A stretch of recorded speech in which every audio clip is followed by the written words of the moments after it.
Vitamin Fusion, help me stop the car. The world is getting crazier. People are acting more and more insane. The end of the world is tomorrow. Tomorrow. There's only one thing to do when the world is falling apart. Listen to Basil and Gonz as they discuss this week's news and events through the lens of Bible prophecy. You are listening to Canary Cry News Talk.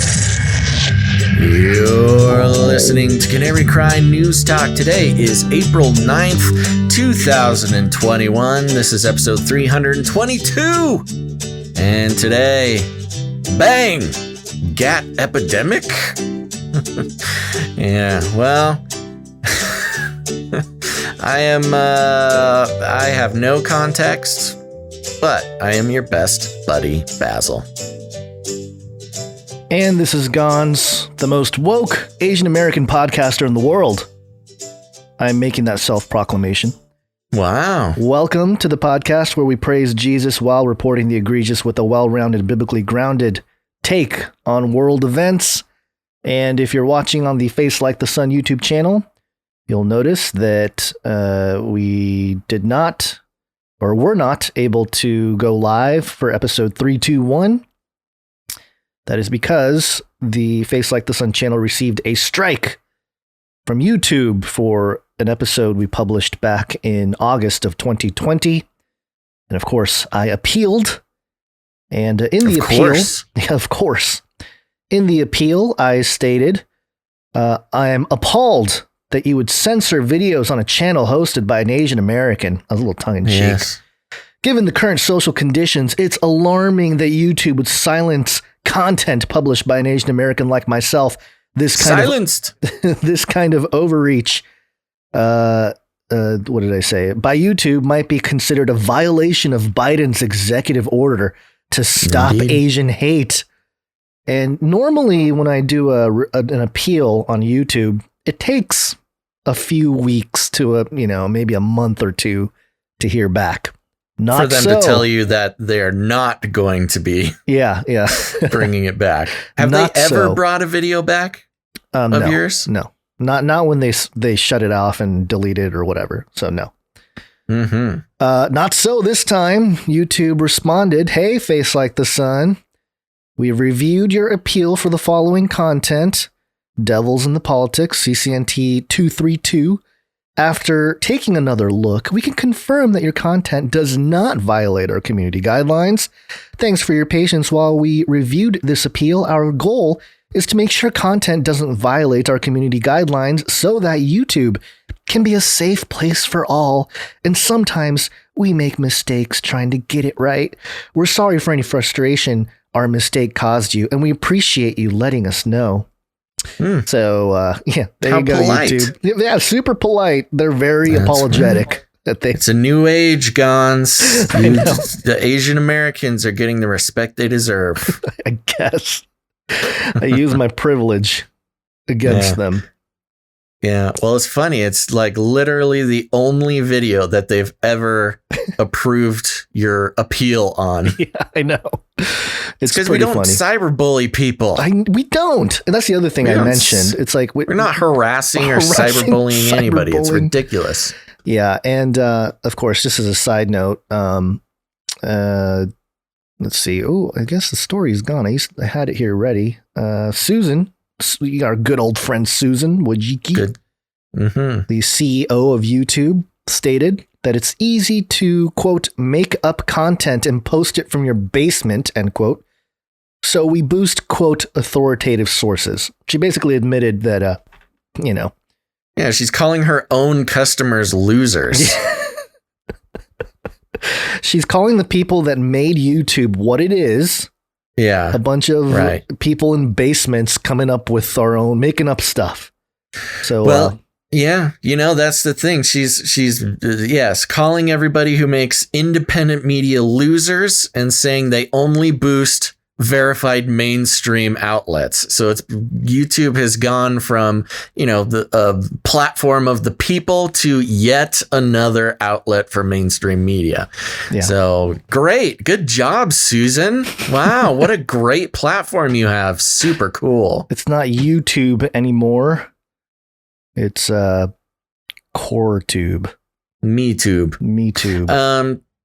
I have some breaking news. I don't think you had this. I was looking through our document here. I don't see any notes that you made about this. Did you have anything to say about Prince Philip? It's at the very top if you'd look at the document there. Yeah, see? I got you, Guns. No, it's at the top of the document. Prince Guns, Philip I know. passes That's what in I'm 99. saying. It's a funny joke. Oh, It's it's a funny literally the joke. next Okay. item on the list. Oh, I didn't get the joke. Oh my gosh. I'm not woke enough. I renounce my greatest woke man, Asian man ever. Well, headline NBC News mirrored on MSN.com here. And it happened. Headline: Prince Philip, husband of Britain's Queen Elizabeth II, dies at 99. I don't know if this means anything to It's anybody. a conspiracy. He was killed. But I do know that we have UK listeners. And so if you're in the chat there, I'd be curious to know what your thoughts about this are. But Prince Philip, Queen Elizabeth II's husband and the longest serving consort of any British monarch, has died at the age of 99. And a statement posted on the royal family's website Friday morning said, quote, "It is with deep sorrow that Her Majesty the Queen announces the death of her beloved husband, His Royal Highness the Prince Philip, Duke of Edinburgh." Quote, "His Royal Highness passed away peacefully this morning at Windsor Castle. Further announcements will be made in due course. The royal family join with people around the world mourning his loss." If you take Yeah, 99, I don't think we... if you take 99 on the 9th and you flip it all over, Oh, wow. 666. Revealed. Beast system revealed. Exposed. Yeah, I don't think we necessarily need to get too far into conspiracy theories. The guy was 99 years old. They It's killed just him. sort They of killed him like- off. He was murdered by old age. Death succumbed. Okay. Yeah, I mean, there's not much for me to say. I mean, I think Yeah, well, there he's you old go. and- UK listeners, if you care, our thoughts and prayers go out to you. If you don't care, they don't. Okay, well, let's talk about Flippy. No. Like, subscribe, bell button, all. Like, subscribe, bell button, all. Now let's talk about Flippy. This Asian American power is Flippy going to your head. Do you want fries with that? All my articles are all jumbled now. What happened to... It's going to his head, folks. The power is too much for him. Cons. With great Asian American power comes great Asian American responsibility. Nah. And so let's talk about Flippy for a second. If you're new to the show, Flippy is our colloquial name for the disembodied robot arms that are taking our jobs, enslaving our children, and flirting with our spouses. We use talking about Flippy to explore all the new, fun, and exciting ways that robots are taking over the world and how there's nothing we can do about it. Now, we've been getting a little bit more heady recently, Gons, with the Flippy updates, examining sort of the propaganda, the psychology behind robot-human interactions, the communication strategies on how human beings are slowly being convinced that the robots are really here to help and there's nothing to worry about. So this is going to be another kind of heady article, but follow us here, because if you've been following Flippy for a while, we are starting to round out the picture of how things are going. This is from EurekaAlert.org, and the headline: "Robots can be more aware of human coworkers with system that provides context." Okay, we are equipping the robots with context. The headline reads like this: "Working safely is not only about processes, but context. Understanding the work environment and circumstances and being able to predict what other people will do next. A new system empowers robots with this level of context awareness so they can work side by side with humans on assembly lines more efficiently and without unnecessary interruptions." Okay, so it's all about assembly lines. Instead of being able to only judge distance between itself and its human coworkers, the human-robot collaboration system can identify each worker it works with, as well as the person's skeleton model, which is an abstract. Which is an abstract of body volume, says Hongyu Liu, a researcher at KTH Royal Institute of Technology. Using this information, the context-aware robot system can recognize the worker's pose and even predict the next pose. These abilities provide the robot with a context to be aware of while interacting. They're teaching the robot's body language, Gons. Liu says the system operates with artificial intelligence that requires less computational power than smaller data sets than traditional machine learning methods. It relies instead on a form of machine learning called transfer learning, which reuses knowledge developed through training before being adapted into an operational model. The research was published in the recent issue of Robotics and Computer Integrated Manufacturing. Oh, this sounds like a magazine I need to be subscribed to, and was co-authored by KTH professor Lihu Wang. Liu says the technology is out ahead of today's International Organization for Standards, or ISO, requirements for collaborative robot safety. So implementation of the technology would require industrial action, but the context awareness offers better efficiency than the one-dimensional interaction workers now experience with robots, he says. Quote, under the ISO standard and technical specification, when a human approaches a robot, it slows down. And if he or she comes close enough, it will stop. If the person moves away, it resumes. That's a pretty low level of context awareness, he said. It jeopardizes efficiency, production is slowed, and humans cannot work closely with robots. Liu compares the context-aware robot system to a self-driving car that recognizes how long a stoplight has been read and anticipates moving again. Instead of braking or downshifting, it begins to adjust its speed by cruising toward the intersection, thereby sparing the brakes and transmission further wear. Experiments with the system showed that with context, a robot can operate more safely and efficiently without slowing down operation. In one test performed with the system, a robot arm's path was blocked unexpectedly by someone's hand.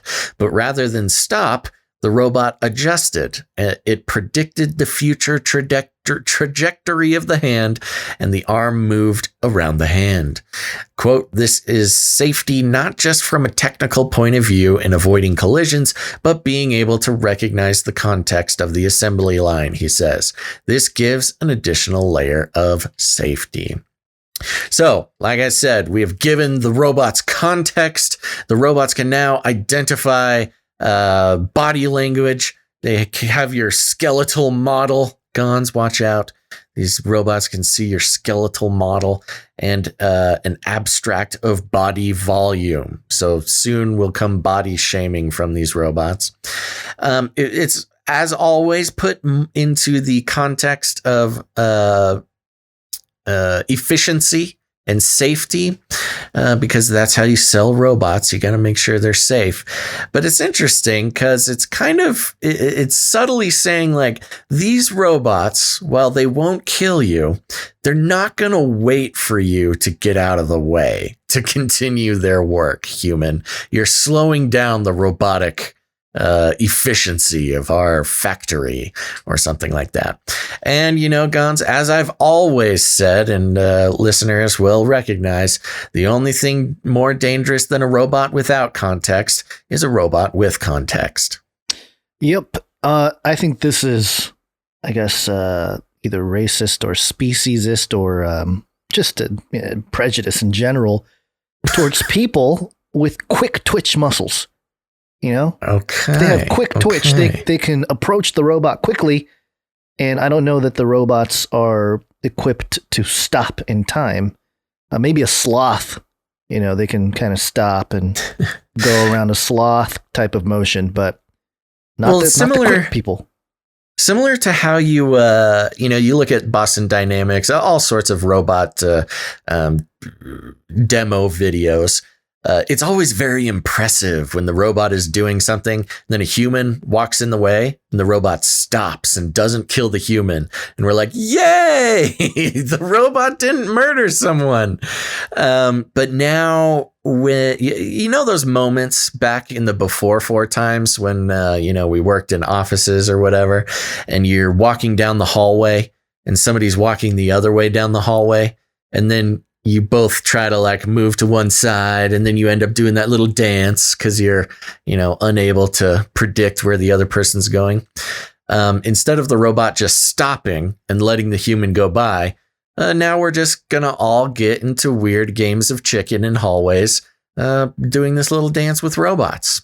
Yeah, so a human can mistake the robot arm for trying to stop or hinder one from walking across the hallway or whatever, Whereas the machine thinks, I'm just trying to get out of your way.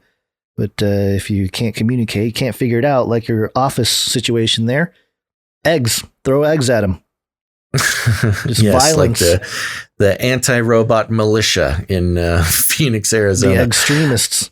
What was I going to say? Oh, well, and it'll be interesting to see if this gets put into place, because this context program is supposed to allow the robots to predict a human's next move and then to simultaneously, take an action. But here's the thing about humans: notoriously hard to predict what they're going to do next. That's what I'm saying. Yeah. Hard to predict. And add quick twitch muscles, and you got a recipe for disaster. Quick twitch. You get some Olympic level athletes in there. You never know what's going to happen. Yeah. Or like some football players, you think he's going to go right. Boom, he goes left. Yeah, and, juking these robots is going to become like a pastime around the office. They're just weeding out the slow people. All right. Anything else on the flippy here? Nope. No, I think that's it. Okay. Well, let's get into one of our main stories, the big politics story. It's Latin for many. Tick. Now suck your blood. Now suck. Politics. Got hairy legs. Got hairy legs. This is CNBC.com. Biden says gun violence in U.S. is an epidemic. Unveils executive actions and calls for national red flag law. Now, did you sit through the presser there with Biden? I did not watch the actual presser. No. I was explaining to you before we went on live here that obviously Biden was reading from his prompter there, and I don't know much about guns. I'm a Second Amendment guy, but I don't know all the details of all the, nuances of all the laws and legalities. But I felt like an expert. Like, just listening to Biden talk, it's like, man, this guy really knows nothing. Oh, yeah. You're saying he knows so little about guns that you felt. Yes. I felt like a gun expert listening to Biden read off the prompter there. But let's kind of get a feel for what this is all about. President Joe Biden announced a series of executive actions on Thursday to reduce gun violence and urged Congress to pass broader gun control legislation. The bundle of actions, Biden's first attempt as president to tackle the fraught politics surrounding guns in America, was unveiled in the wake of a recent spate of mass shootings across the country. How convenient. Including Thursday in South Carolina, where 5 people were gunned down. In the past 3 weeks, other deadly mass shootings occurred in Georgia, Colorado, and California. And we'll tackle some of those in a moment here, just because the timing of it all was so spectacular. Going on, quote, "This is an epidemic, for God's sake, and it has to stop," Biden said in the Rose Garden speech. I wonder if that was written in the prompter or he just added a little flair. For God's sake. He does like to add his Scranton flair. Come on, man. The White House's moves include directing the Department of Justice to craft a rule addressing the spread of untraceable ghost guns and publish an example of red flag legislation for states to follow. Red flag laws allow police or family members to petition a court to bar an individual from accessing firearms. Biden also called for a federal red flag law, saying such legislation would prevent suicides. I don't know if it'll prevent suicides. People figure anyway, protect women from domestic violence and stop mass shooters before they carry out an attack. Wow. That would be nice if that would happen. That's incredible. Wouldn't it? Yeah. Biden announced he would nominate create a utopia by creating a snitch system. Yeah, Biden's utopia. I'm sure that'll be wonderful. Biden announced he would nominate former federal agent David Chipman to head the Bureau of Alcohol, Tobacco, and Firearms. More on him in a moment. Chipman, who spent 25 years as an ATF special agent, is a senior policy advisor for the gun control advocacy group, Giffords. Of course, they don't say much more about him. Again, more about him in a moment. Here's what Biden's actions will do, according to the White House. Direct the Justice Department to propose a rule within 30 days to help stop the proliferation of ghost guns, firearms assembled from kits that often lack serial numbers and are difficult to trace. Direct the DOJ to craft a rule within 60 days that clarifies the point at which a stabilizing arm brace effectively turns a pistol into a short-barreled rifle, subjecting that firearm to additional regulations. Sure. Direct the DOJ to publish within 60 days model red flag legislation, which lets law enforcement officers or family members ask a court to temporarily bar someone from accessing guns under certain circumstances. The White House says the model legislation will make it easier for states to pass their own version of the law. And direct the DOJ to issue a comprehensive report on gun trafficking. You'd think they kind of already have that going there, but no, because then, the intelligence agencies would get busted. Oh, for all their right. Gun trafficking. That's right. It would impede on their business model. Yeah, we can't stop the black budget sales going on. Biden also called for Congress to end the broad immunity that gun makers have for being sued for shootings. I as someone who puts together a document for, the document for the show, I hyperlink all of the stuff. Like if you go to the show notes at canarycrynewstalk.com, the stories are highlighted and then hyperlinked, the stories are written out in text and then, hyperlinked. There's a hyperlink on this particular sentence, but whoever did it messed up. So the hyperlink ends in the middle of a word. Anyway, I just thought a little detail. Okay. It's just a little amateur. It's just a little amateur coming from CNBC. Amateur hyperlinkers. For us, whatever. We're just some chumps on the internet. But for CNBC to do it, it's a little unprofessional looking. The administration also hopes to focus investment in, quote, community violence interventions, which are methods for lowering gun violence in cities without incarcerating people. The fact sheet said some metropolitan areas, such as New York City, are grappling with a surge in shooting crimes and homicides amid the coronavirus pandemic.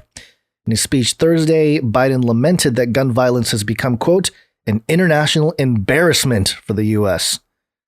I think you're the embarrassment, Biden, but I digress. Quote, our flag was still flying at half staff for the victims of the horrific murder of 8 primarily Asian American people in Georgia when 10 more lives were taken at a mass murder in Colorado, Biden said. He spoke after an introduction from Vice President Kamala Harris, and his speech was followed by remarks from Attorney General Merrick Garland. The president emphasized that the newly announced actions were merely initial steps and heaped pressure on federal lawmakers to pass gun reform proposals that have already been approved by the Democrat-led House.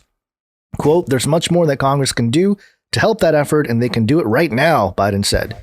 They're offered plenty of thoughts and prayers, members to Congress, but they've passed not a single new federal law to reduce gun violence, he said. Enough prayers. Time for some action. Come on, man. But Biden also said he's, quote, willing to work with anyone to get this done, and expressed the desire to take additional actions, including reinstating a ban on assault weapons and high-capacity magazines. Quote, we should also eliminate gun manufacturers from the immunity they receive from the Congress, Biden said. If I get one thing on my list, Lord came down and said, Joe, you get one of these. Give me that one. What? Invoking the Lord as a genie, apparently. Okay. of things to get done in the White House. So yeah, there you go. That's I like how they wrap that up with Joe invoking God to get political things done. But there you go. Biden says gun violence in U.S. is an epidemic, unveils executive actions, and calls for national red flag law. Sort of a summary there.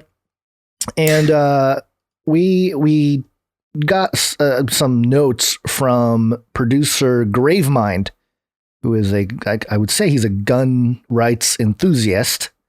Would you say that, Basil? Mm-hmm.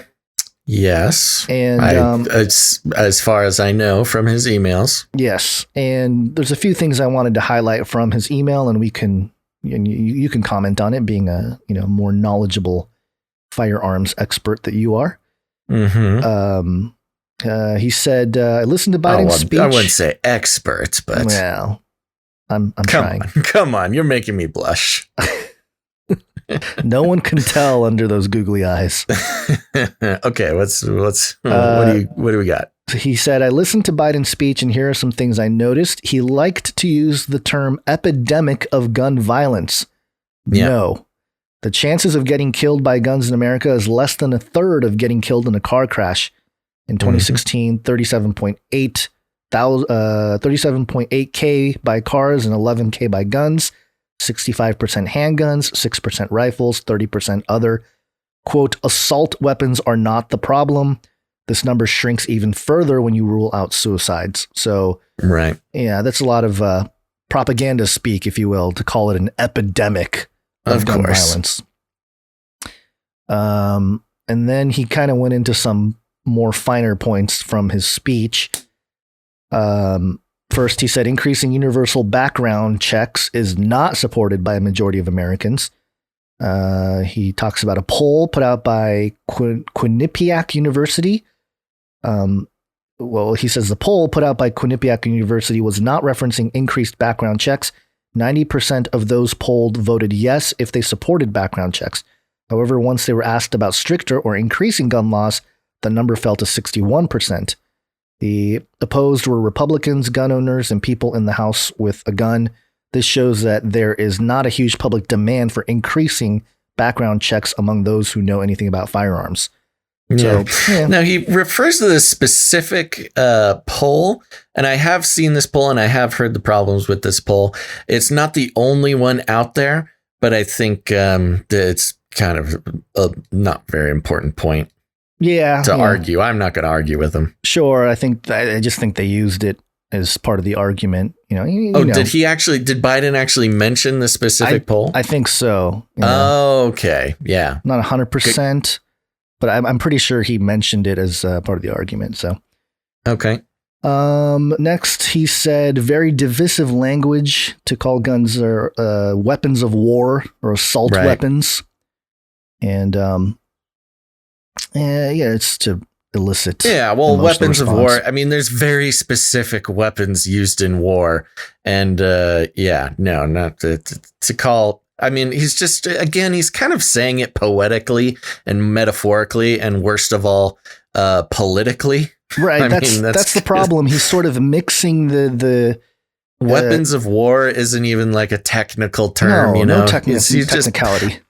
As politicians love to do, just make everything emotional, so we just respond to it. Right. He did have a good point, or he did mention something good in his email here, and that is Biden mentioned that gun manufacturers are the only industry that can't be sued by the use of their products. He says here, gun manufacturers aren't, quote, the only industry that can't be sued. You or your family can sue them if a defective product results in your injury or death, just like if your space heater caught on fire because of faulty manufacturing. If you kill someone with said space heater by bludgeoning, then no, the space heater industry isn't responsible. Just like if you use a gun in an illegal fashion. The industry that can't be sued is the vaccine industry when they are conducting the largest medical experiment in history. Yeah. Which was very ironic that Biden mentioned. I know. I'm sure a whole bunch of the people, the truly awake people were triggered when Biden said that, especially the vaccine topic and knowing that they're completely immune to any kind of legality. Next up, he mentioned getting rid of, quote, buy, build, shoot kits. So did you watch the presser? I did. I did was he watching actually it as much as I mention buy, build, shoot yeah, kits? He did. Okay. Yeah, he was talking, all the stuff that producer Gravemind points out here is stuff in response directly to what Biden stated in the press conference. Okay, good to know. Yeah. Yeah, he was talking about like, oh, you can get guns. People can just buy the kits. They just build guns. What are we going to do? Well, first, you don't need a kit. Like you can buy, you can build some sort of firearm fairly easy. It's not a firearm is not a complicated mechanism, right? As far as like activating a bullet, a piece of ammunition, you can pretty much do it with a hammer and a nail if you want to get your hand blown off. He did mention something about like, oh, they can get it online. They can get it on the internet. Uh-huh. And I was hoping he wouldn't, and he didn't go the direction of like, we need to censor the internet from sites that, have that kind of thing. Which I feel like is kind of the next step if some of this doesn't really work out for them. But yeah, it's like they can get that information on the internet. Are you serious? Yes, the internet? You don't say.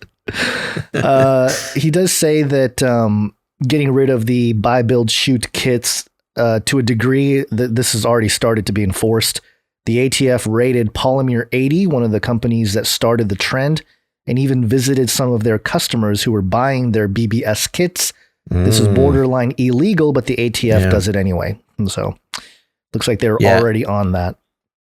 Yeah, the ATF is kind of a funny organization. Yeah. And really, until you like really get into gun stuff, you don't like, I don't even know how to explain it. They're kind of this weird organization that like kind of has rules, but kind of, everybody's kind of left to enforce the rules themselves unless you do something really blatant. Or you're trying to like apply for a silencer or something like that. You kind of have the interaction with them. This whole thing with ghost guns that Biden has been going on about. This was hilarious. Articles were coming out days before his little speech about it, talking about how he was going to crack down on ghost guns and require background checks for ghost guns and things like that, which really only apply to these buy, build, shoot kits, which are, they're actually sold by companies you can purchase. But most ghost guns are not buy, build, shoot kits. It could come in a number of different forms, whether it's just like a firearm that somebody built out of stuff from a hardware store, or stuff from Hody. Hody is not a thing, Gons, and it never will be. Or a weapon that has had its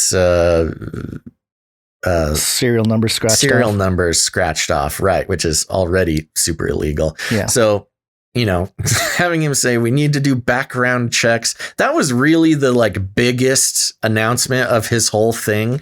Was he was very proud they're going to require background checks on ghost guns. Which is any gun person who heard him say this, I'm pretty sure there's just a giant collective laugh out loud.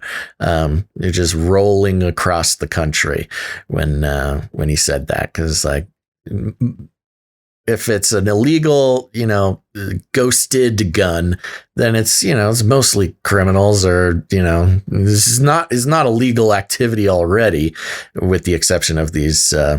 You're actually allowed to build your own firearm. It's technically not that illegal to do. Right. So the note here says, even on the ATF website, they make it clear that you're free to make firearms to your own personal use. Just don't violate the NFA or make them with the intention of selling them.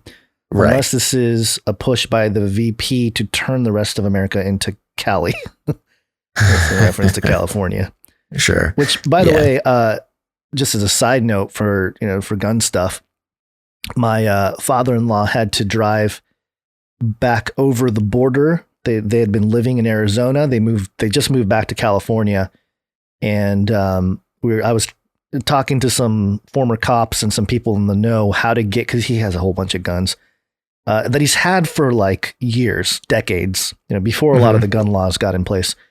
And when he drove out there, he literally just like threw it into the back of a truck and just a giant trash can. And I'm surprised he didn't get pulled over. But bringing it back into California, we were worried like, he's old. I don't want him to get into any kind of scuffle at the border there. But there wasn't really a problem. The only thing the border people care about is bringing fruit across between states, Arizona and California. Got your ag stations. Yeah. They don't really worry too much about the guns, I guess, or at least they didn't care. But in any case, so the ATF, let's get into that a little bit. It's known for flipping on its decisions like a pancake. They've long ruled that pistol braces are absolutely okay, even so much as companies would ship braces with a copy of the letter from the ATF.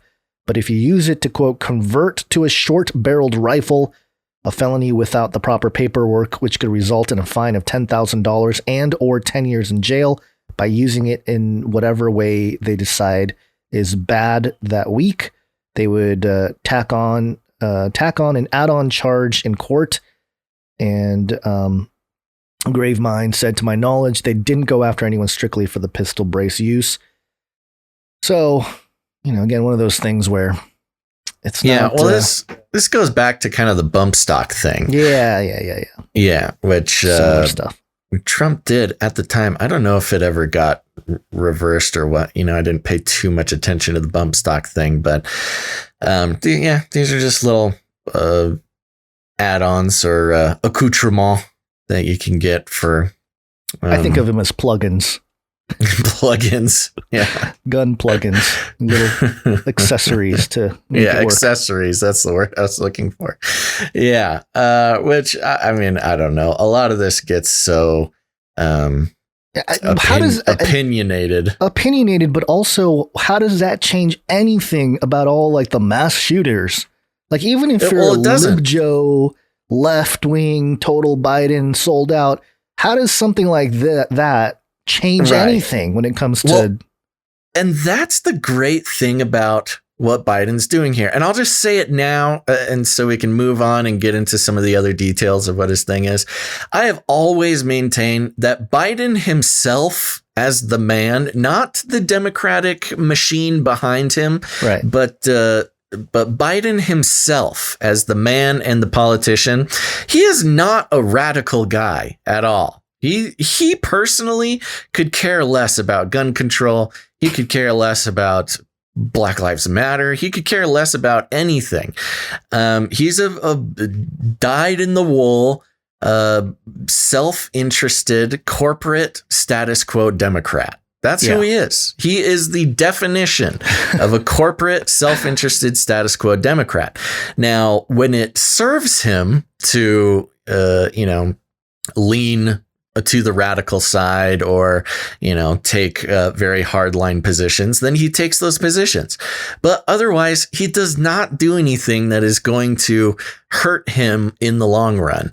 And that's one thing that gives me a little bit of peace about Biden in particular. Now we can get into the Kamala thing, although I think she's just another version of what Biden is. Like a younger, more hip version.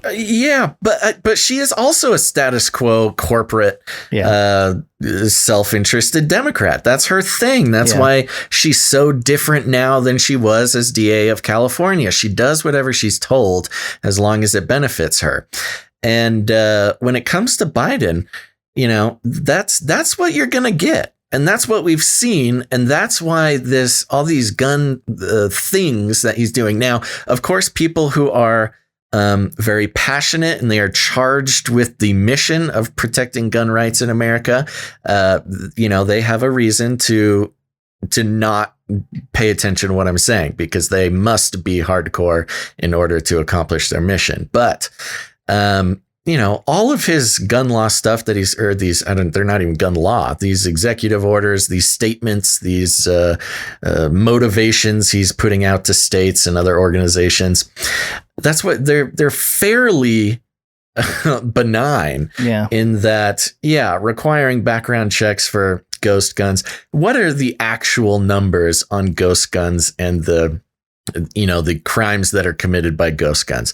It's a fraction of the actual gun crimes that are done in the country. So his ghost gun thing is fairly weak, a fairly impotent attempt at, pleasing the anti-gun advocates. And in the end, he's if they really wanted a real radical, a real actual dangerous radical Democrat, they would have put in Bernie or they would put in AOC. But generally, the Democrats don't want that. They don't want a real radical because it would change things too much, and their whole funding structure would collapse, and their corporate lobbyist friends would lose power and lose money. They don't want that. They want a Biden who's going to do what he's told, who's not very interested in radical changes to anything. And that's why you get such an impotent attempt at gun reform as this. AOC's not even old enough to be president, so... Oh, that's right. She's just kind of... she's in the chamber, maybe, but she's not ready to be fired. No, you're totally right. To make the analogy. I'm starting to think too that, and we have a couple stories of some recent shootings just surrounding the press conference, that a lot of the because all the news outlets were saying like, oh, the shooting in Atlanta and Colorado. I wonder if they did that and made a big deal about it through media so that Biden is convinced to do this press conference. Because otherwise he'd be like, he wouldn't really care too much, I don't think. But people die. Yeah. It's like, oh no, we got to stop people from dying. I'm the president, No, I mean, it's a political move to get the radicals off his back for a second. And, it is problematic. It is inch by inch, again, infringing on the Second Amendment, which shall not be infringed. So look, I'm not saying I agree with any of, with the stuff that he's doing. I'm just saying it's fairly impotent as far as gun reform can go. Right. Just to finish out his email here, to touch on a couple points, and then we'll do some deeper dives. He says here, they mentioned model red flag laws. Mm-hmm. This sounds like a wish list that the Biden admin is asking the states for. He mentioned a national red flag law, but I personally don't see that flying anytime soon. I feel like I'm noticing a trend where anything the heads of Washington want is snuck in on a state level. I agree. That includes lockdowns, masks, etc. And I wouldn't be surprised if this was tried in your more, quote, middle of the road states, since many of the blue states already have red flag laws. Yes. And again, just to speak to the impotence of his attempt at gun reform here, red flag laws, they do exist sort of all over the country already. And here's just, making... Well, it says here, empowering communities to combat gun violence. Part of that is red flag laws, which are problematic. They do have, I'm just going to be reasonable. There are situations where red flag laws make sense. I think it's a dangerous precedent to set. For those who don't know, red flag laws are basically, if somebody is known to be suicidal or homicidal or violent towards their spouses or something, somebody can be like, yo, this person is out of their mind and they have a gun. And that allows, law enforcement to go get a warrant and search for it and confiscate it for quote unquote temporarily. But again, I mean, it's a dangerous precedent because, hey, if you're planning on robbing somebody, and you can do a call, an anonymous call, and do a red flag call on this person. Then the cops go in, take their firearms, and then booyah, baby, you're in. They don't have any weapons to defend themselves. Yeah. or any number of abuses that type of law can bring up. Yeah. But again, he can't and is not currently doing this federally. He's just asking states to do that. Yeah. They should call it the red snitch law. It really is. It is another layer of this, brainwashing everybody to police themselves. Yeah. Which is, an easy way. That's how you make up for the defunding of police. Who needs police when you've got your neighbor snitching on you? Yeah. And the final point here that he makes, empower communities to combat gun violence. That's a Biden quote, which parentheses from Gravemind, increasing Fed money flow to states and localities always comes with strings. This time, I guess, would be in the form of red flag laws.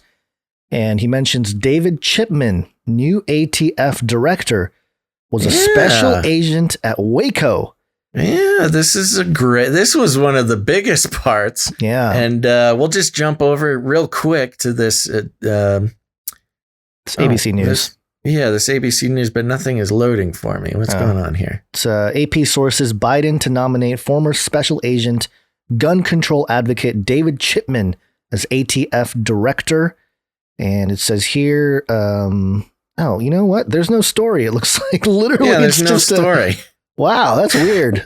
Well, the long story short is you have those screenshots I sent you, right? I do. Yeah, okay. So David Chipman, most famously on his resume, is he was a special agent at Waco.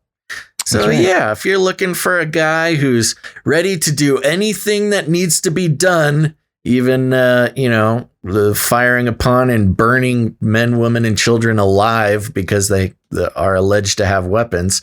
This is the guy for you. 1993 to 1998, Office of Field Operations, ATF, Houston Field Division, Waco Satellite Office, Waco, Texas, Special Agent, Case Agent in Branch Davidian Trial. Mm-hmm. So he was not only, it's not like, he was just an agent down there. He was just there. No. He was a case agent in the Branch Davidian trial. Yeah. So, famously, we know where he stands. Yeah. And I like the little mention from Gravemind here on David Chipman, to empower communities to combat gun violence. He says he has experience at making communities, quote unquote, safer by burning all those kids alive. So that's a poignant way to put it. But that's probably why the headline or the story by ABC News has nothing it got on disappeared. him. This story got disappeared. Bad press. We don't want people Googling. If people Google, we need people to find the ABC News source, not all this stuff on what took place at Waco. That's right. So that was one thing, and then he sums it up here. Or he did have a couple other things about gun show loopholes and stuff, but I think we kind of get the gist of it. We've gone over a lot of that stuff before. Yeah. He said, overall, I think that this is just pandering, a lot of bark, no bite. The evidence for communities supporting gun rights is obvious, with how many states are currently becoming Second Amendment sanctuaries, or my favorite way, in the case of South Carolina, they're considering nullification by naming everyone in the state above age of 17 as a member of an unorganized militia, and a little heart emoji. Yep. I think this is which was the original setup of militias in the United States. Right. That is, it's highly debated among constitutional scholars, but the one that you don't have to sort of manipulate enough to fit your storyline is any. I think in the Founding Fathers' Day, it was considered any man above 17 was part of the militia. But anyways, there you go. Yeah. And just some of the shootings, just to mention, surrounding the last 2 days or 3 days, I guess, now, right around this press conference, they really highlighted a whole bunch of stuff. And whether it's just coincidence, which I don't think they're necessarily coincidences, or, the media picking up on stuff to help the narrative. You had AP police employee kills 1, wounds 5 at Texas Cabinet Business. And this was Bryan, Texas. A man opened fire Thursday at a Texas cabinet making company where he worked, killing one person and wounding five others before shooting and wounding a state trooper prior to his arrest. A lot of wounds there. Must not be a very good shot. Yeah. So there's that story, which came out on the same day as the press conference, which again, of course, it's just more ammunition, pardon the pun, for people on social media to push the Biden thing with the gun control. And then there was, in my neck of the woods, Basil, pretty close to where I'm at, man with gunshot wound found near Laguna Hills Park. This is a OC Register. In California? Oh, yeah. This is second. Wait, didn't this guy know that it's illegal in California? Wait. Orange County Sheriff's deputies detained 3 underage suspects on Thursday, April 8th, after finding a man with a gunshot wound near a park in Laguna Hills. It was shortly after 12:20 p.m. when deputies were called to Dinosaur Park near Paseo de Valencia and Alicia Parkway about a shooting victim. And so I guess it's on the same day. Yeah, same day. Very convenient. Very interesting. And then the big one was, it was actually the day before, which does also help with the spinning of the narrative. And this is thestate.com. Sheriff gives new details in South Carolina mass shooting that killed 5. Quote, "We don't know why." Whenever they say we don't know why. We don't know why he shot him. Yeah. And this is a little bit more high profile. And this is why I think this is the one that was a little bit more of a, it's a bigger candidate for some kind of MK Ultra activated type of thing here. Or just, it's just too convenient. A former NFL player fired as many as 20 shots Wednesday when he killed 5 people and wounded a 6th after forcing his way into the home of a prominent Rock Hill doctor, the York County Sheriff said Thursday.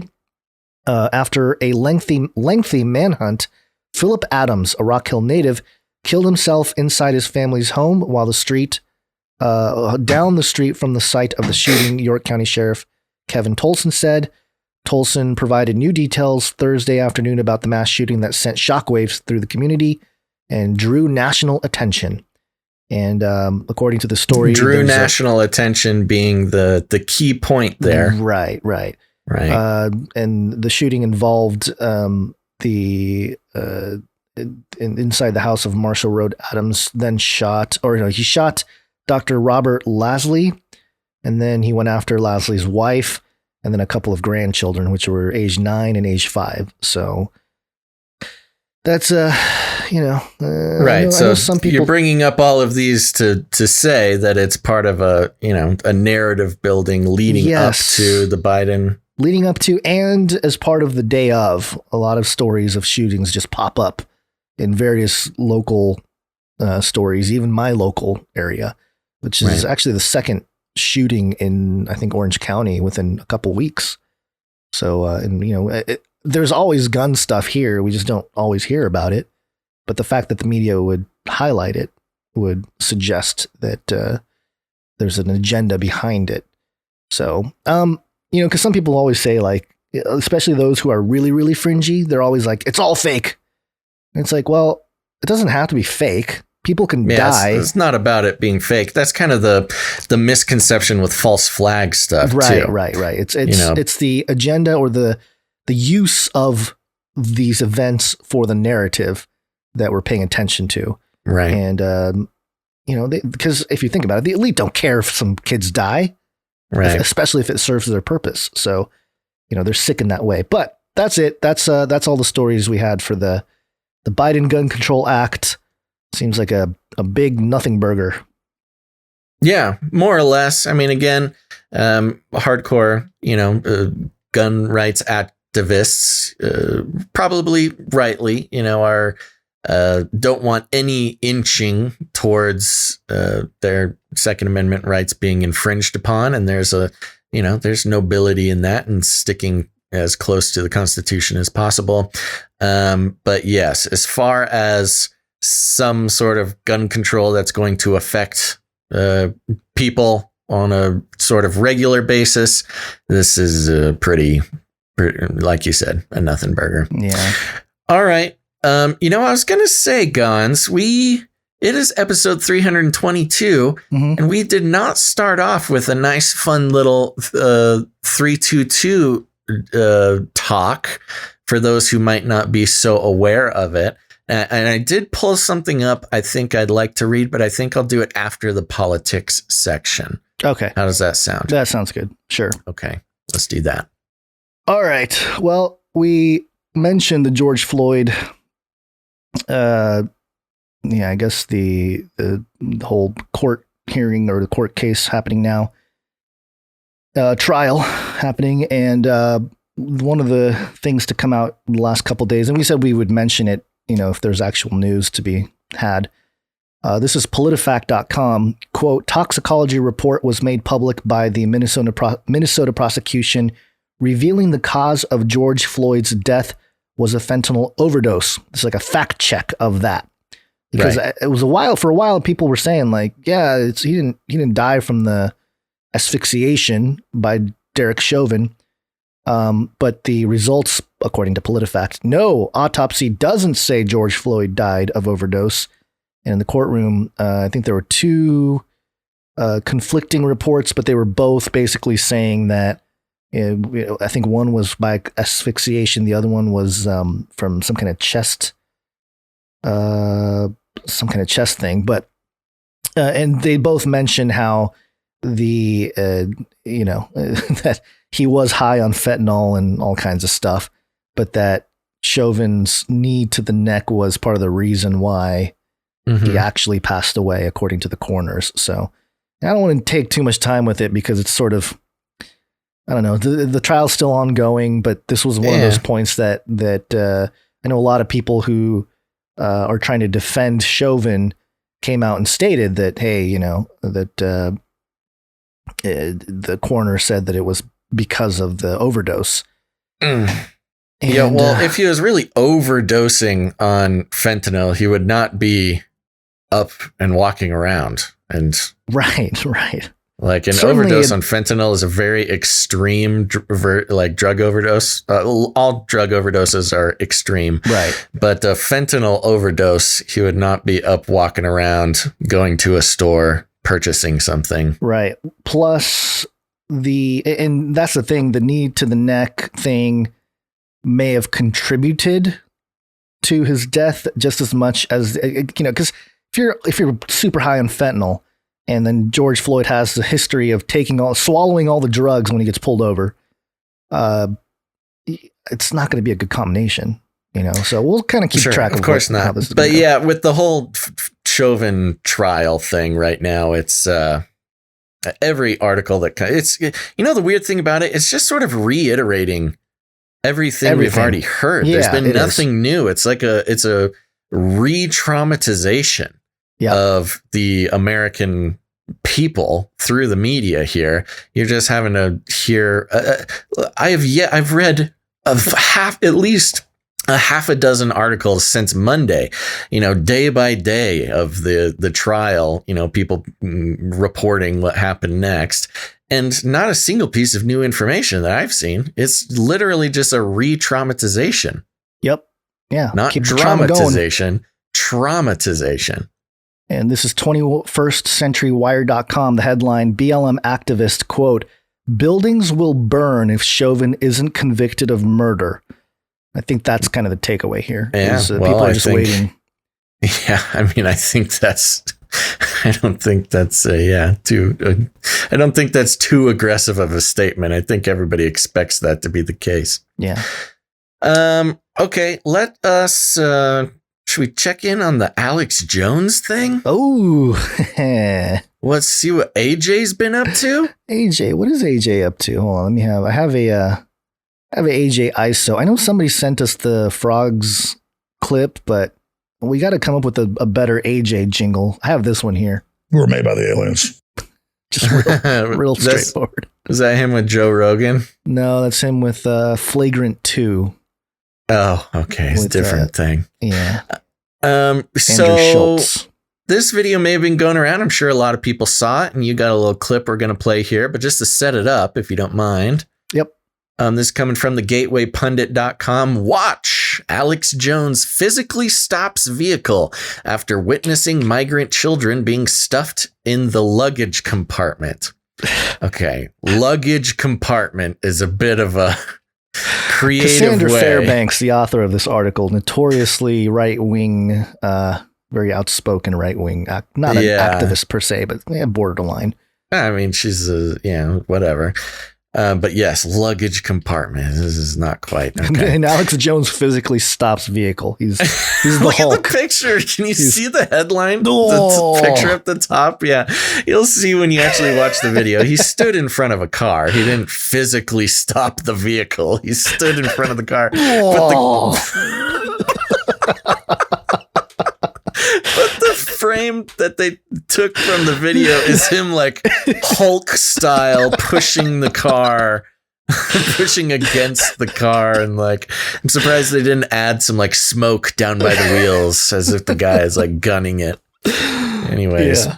Alex Jones has once again done what few others would be brave enough to do. Whoa. While documenting border crisis,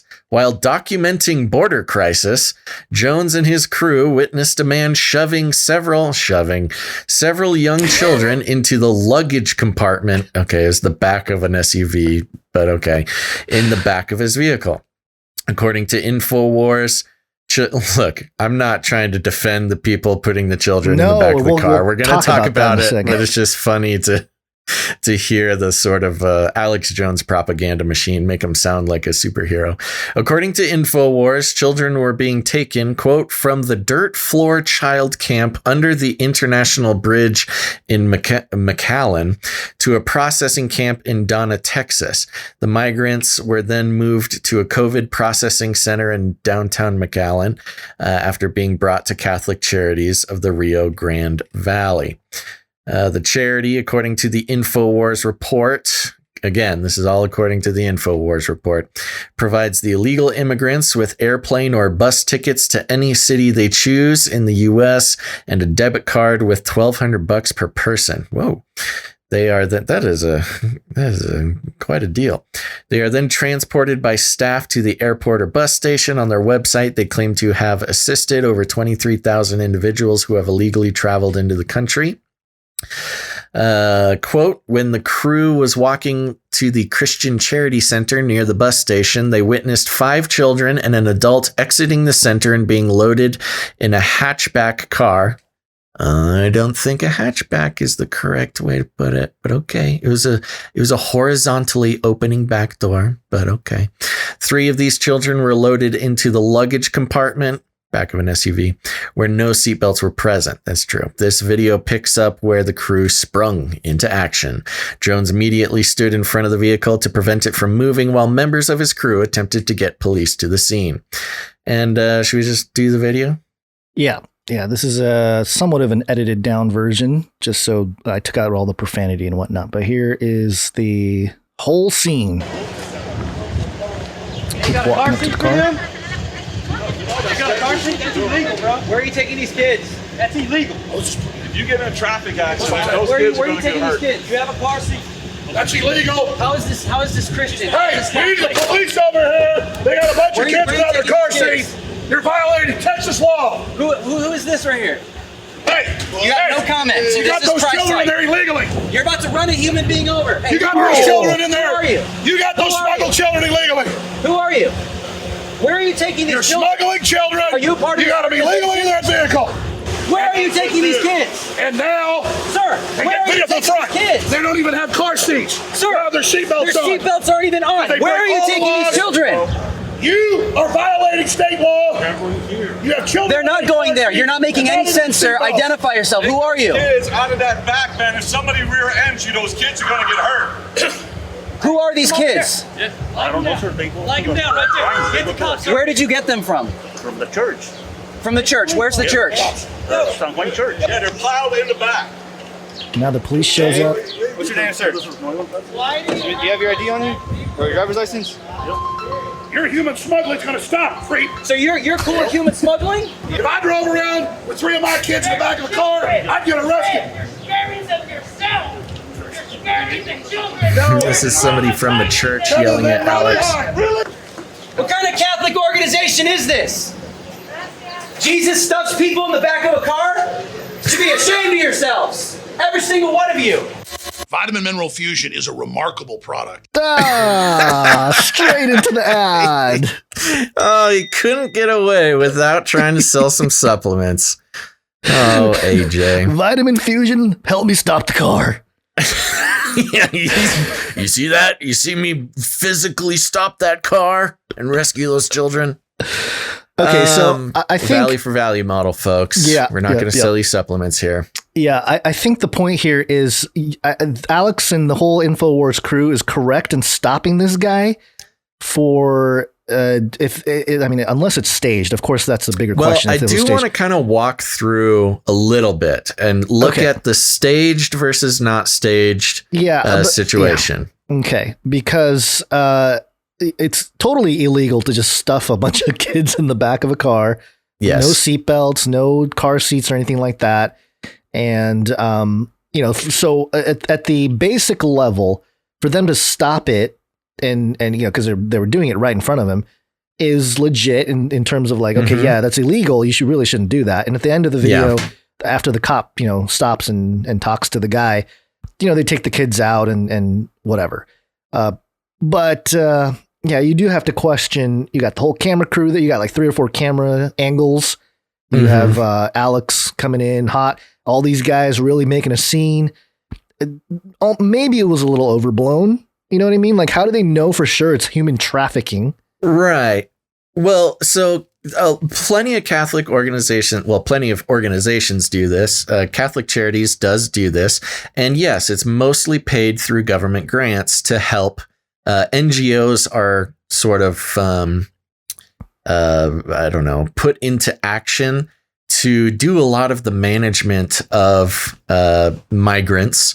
Right. And they're paid for by the government. And Catholic Charities is one of these organizations that does that. And Catholic Charities makes a lot of money doing this. And a lot of other organizations also make a lot of money doing this. So this is not unheard of that an NGO would be, part of the process of immigrants coming into the country, whether they're illegal immigrants getting, moved around to different migrant facilities. Just for those who are just listening and don't see the video, the driver of the car is wearing it looks very official. He's got like a blue long sleeve shirt that says staff on the back. Right. He's marked, he doesn't look like just some random sketchy guy. He's in some sort of uniform. The car they're driving is, has Catholic Charities logos all over it. It's an official looking thing. It isn't just a van that they got. Oh, and the car's got like a light system, like not quite like sirens, but it's like a security van for Catholic Charities or some similar organization. It's got some massive dents on the side of the car too, though. Looks like it's it does look like, well, and that's part of what I want to talk about. So first of all, if we're trying to walk through, is it faked or not? A lot of people think that it's like completely staged, and that's always a possibility. Yeah. But the things that make me think it's not necessarily staged is that it's a legit car. I mean, the guy is uniformed. If AJ was trying to make it look like as bad as possible, it would probably look way worse. Yeah, you'd get like, he wouldn't have a logoed Catholic Charity van with expensive lights on the top and a guy in a uniform. He'd make it look way sketchier. That would be much more heroic of him. Right. Now, a couple of other weird things is the mother was with the children. Like, it's not just a bunch of kids. It's a mother and like 5 kids. Yeah. And in the longer version of the video, you hear them talk about this. The cops show up and the guy in the uniform is like, yeah, that's their mom right there. We're just moving them. Now, the kids being put into the back of the SUV, definitely illegal, definitely shouldn't happen, especially, on a being done by an NGO or a big enough organization like Catholic Charities. That's kind of weird. So that did kind of make me think, like, why would he do that? Yeah, like, that is weird. Especially since in the back seat where the mother is sitting, there's one child on the mother's lap, and then there's like half of the back seat. You could easily squeeze those little butts in there and have everybody at least have a seat belt, if not a car seat.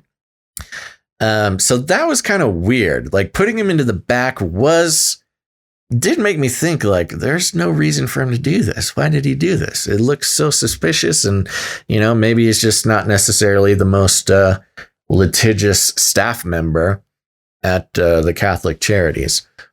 Let's see. But then, just to counter that point, like you said, the rear passenger door does look like it got hit or smashed in, so maybe that door doesn't open. Yeah.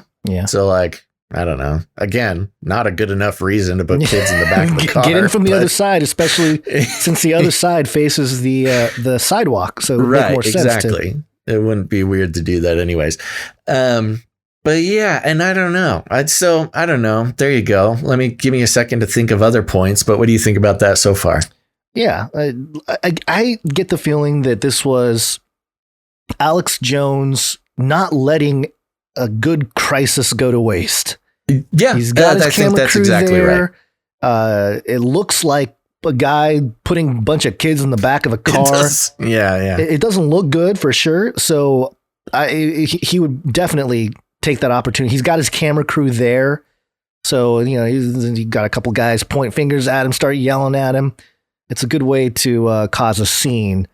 So again, I would trying to take the most objective approach to this.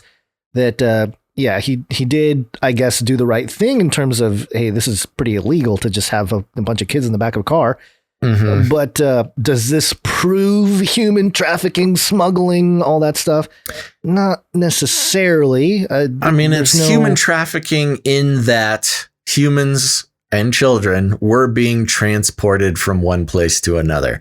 That being said, just having Alex Jones's voice screaming, "You're smuggling children" in the video, it just stunk of, like, okay, we got to get the soundbite. Get the soundbite of some guy yelling in a Hispanic accent, and then have Jones screaming, "Smuggling children," and we'll sell a bunch of supplements after this. Yeah, that's some people in the chat bringing up some interesting points as well. The kids don't look freaked out at all.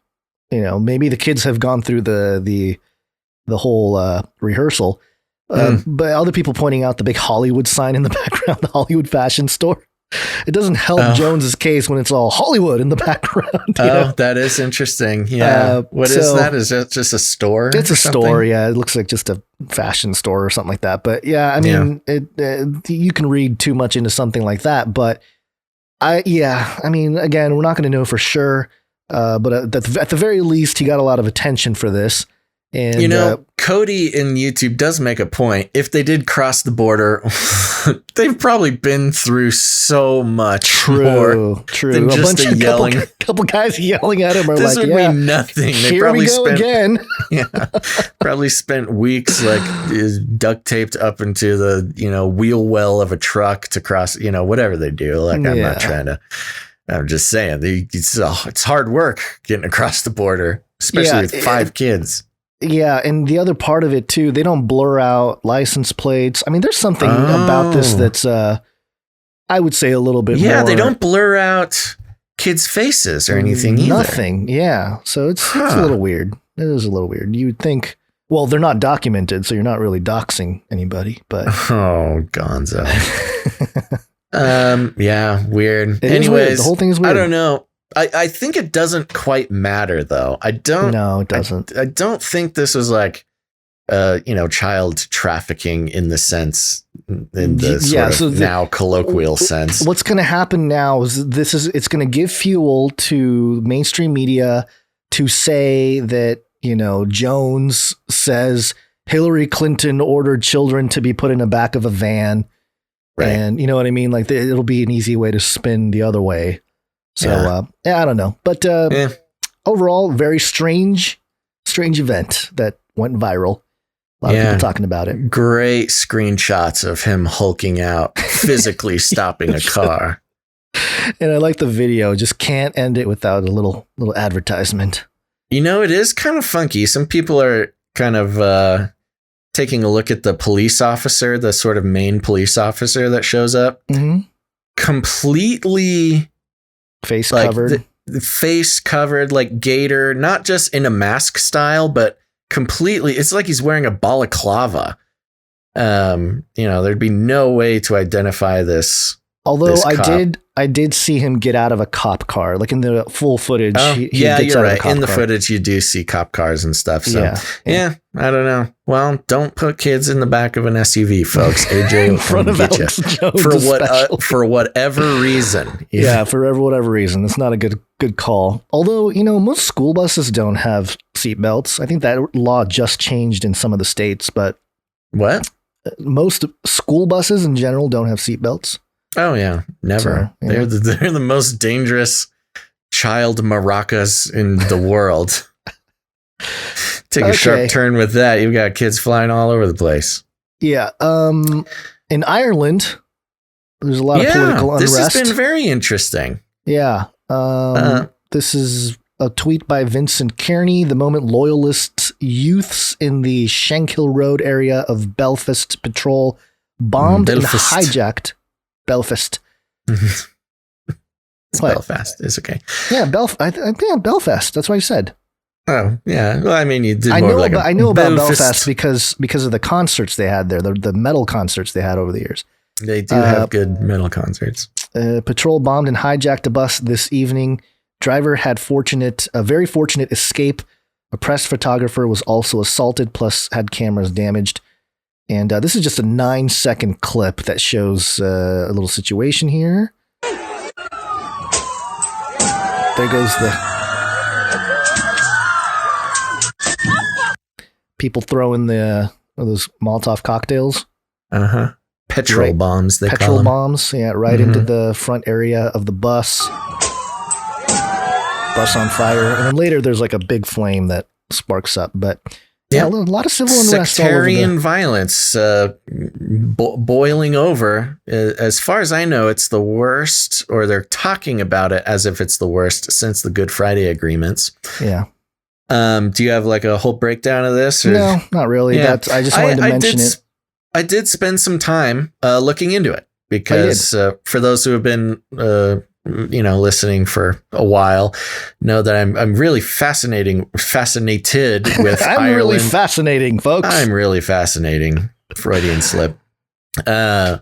With Ireland, and it's the Troubles and the Good Friday agreements and the sectarianism and the Catholics versus Protestants and the whole shebang over there. It's a really been an unprecedented history as far as Western nations go.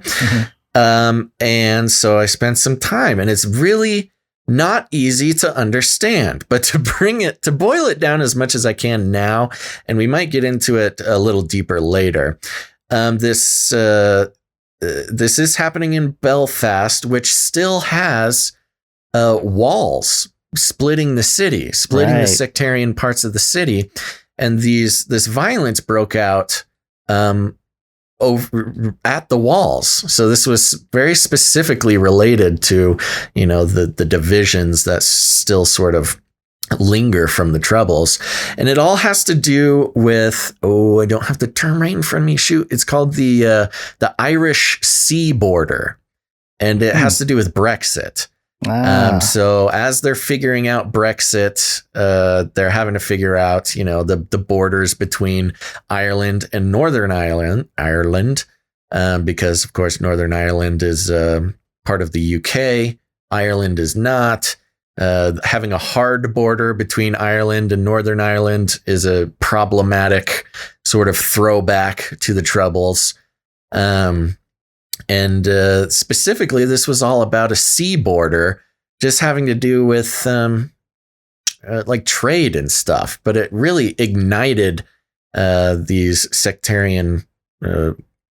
They would call them gangs over there. It's sort of they consider themselves to be sort of militias or oh, shoot. Now, I don't want to say anything wrong because they do take it very seriously over there. But the government considers them gangs. But they're very serious about their Irish freedoms or their connection with the UK. And the big story with this was that there were children who were like 12, 13, 14 that were being mobilized in the violence. So you'd have like a big group of people throwing Molotov cocktails and fighting and breaking stuff. But then there'd be like a 12-year-old or like a 14-year-old, which again kind of harkens back to the weird guerrilla warfare style stuff that happened back in the Troubles, where they would sort of activate their children to also fight this. And then if the children, got hurt or died or something bad happened to them as a result, then it would be used as propaganda, right? To inspire more violence. So yeah, it's very serious. It's not just like your fun, role playing Antifa riot or something. This is like a very deep, serious sectarian war that kind of got sparked up again. So I'm going to keep paying attention to it. And when I have a better understanding, I might talk about it in a future episode. So it's not just LARPing going on over there? Yeah, no, this is not like this is not your American role play white kids wanting to just be bored or not be bored and get out of the house during lockdown and break some stuff. Yeah. This is a very deeply felt uprising, opening up new wounds. My wife's basically named Ireland. Erin? Yep. Wow. Okay, cool. One more story. Just dox your wife on the show. So you had a story here, one last one from politics. About... Oh yeah, and this is really quick. Yeah. And again, there's a little update from our favorite CNN celebrity, Chris Shilzilla. Oh, Shilzilla, you're on that beat, man. On my algorithms basically feed me all Chris Shilzilla. The algos are like, dude, this guy really loves Shilzilla. And this is just regarding the filibuster. We were talking about the filibuster a couple episodes ago. Yep. And I made my point that things like the filibuster and the Electoral College, which liberals really want to get rid of now that they're in power, are political technologies that actually give some power back to the minority party, which is a beautiful part of American politics and also creates like the perfect amount of government, like bureaucratic stop up that keeps one party from sort of taking over the world. This is MSN.com mirroring CNN. Joe Manchin just crushed liberals' dream for Joe Biden's first term. Ooh, crushed liberals' dream. That reads like a right wing, the Gateway Pundit headline. Totally. It's like, what's her face? Catherine something or other. And I'll just read a part of it, and then we'll move on. I think you meant Cassandra Fairbanks, but go ahead. Sorry. Yes. With just 15 words, Joe Manchin ended the possibility that Joe Biden's first term would live up to the hopes that liberals had for it on everything from gun control to voting rights to even possibly the size and scope of the president's $2 trillion infrastructure bill. Quote, "There is no circumstance in which I will vote to eliminate or weaken the filibuster," wrote the West Virginia Democratic senator in a Washington Post op-ed published Wednesday night, which is pretty dang airtight when it comes to pledges. And which means, assuming Manchin sticks to it, that Democrats do not have the 50 votes they would need to change the Senate rules to eliminate the legislative filibuster, which in turn means that the idea of passing meaningful gun control legislation or moving forward on the election reform bill passed by the House are simply not impossible. But it's more than that, too. While the big headline of Manchin op-ed is his opposition to ending the filibuster, he also makes clear that he disapproves of using, quote, reconciliation, a budget tool that allows bills to be passed with a simple majority for things not directly tied to the budget, which very much includes Biden's infrastructure bill.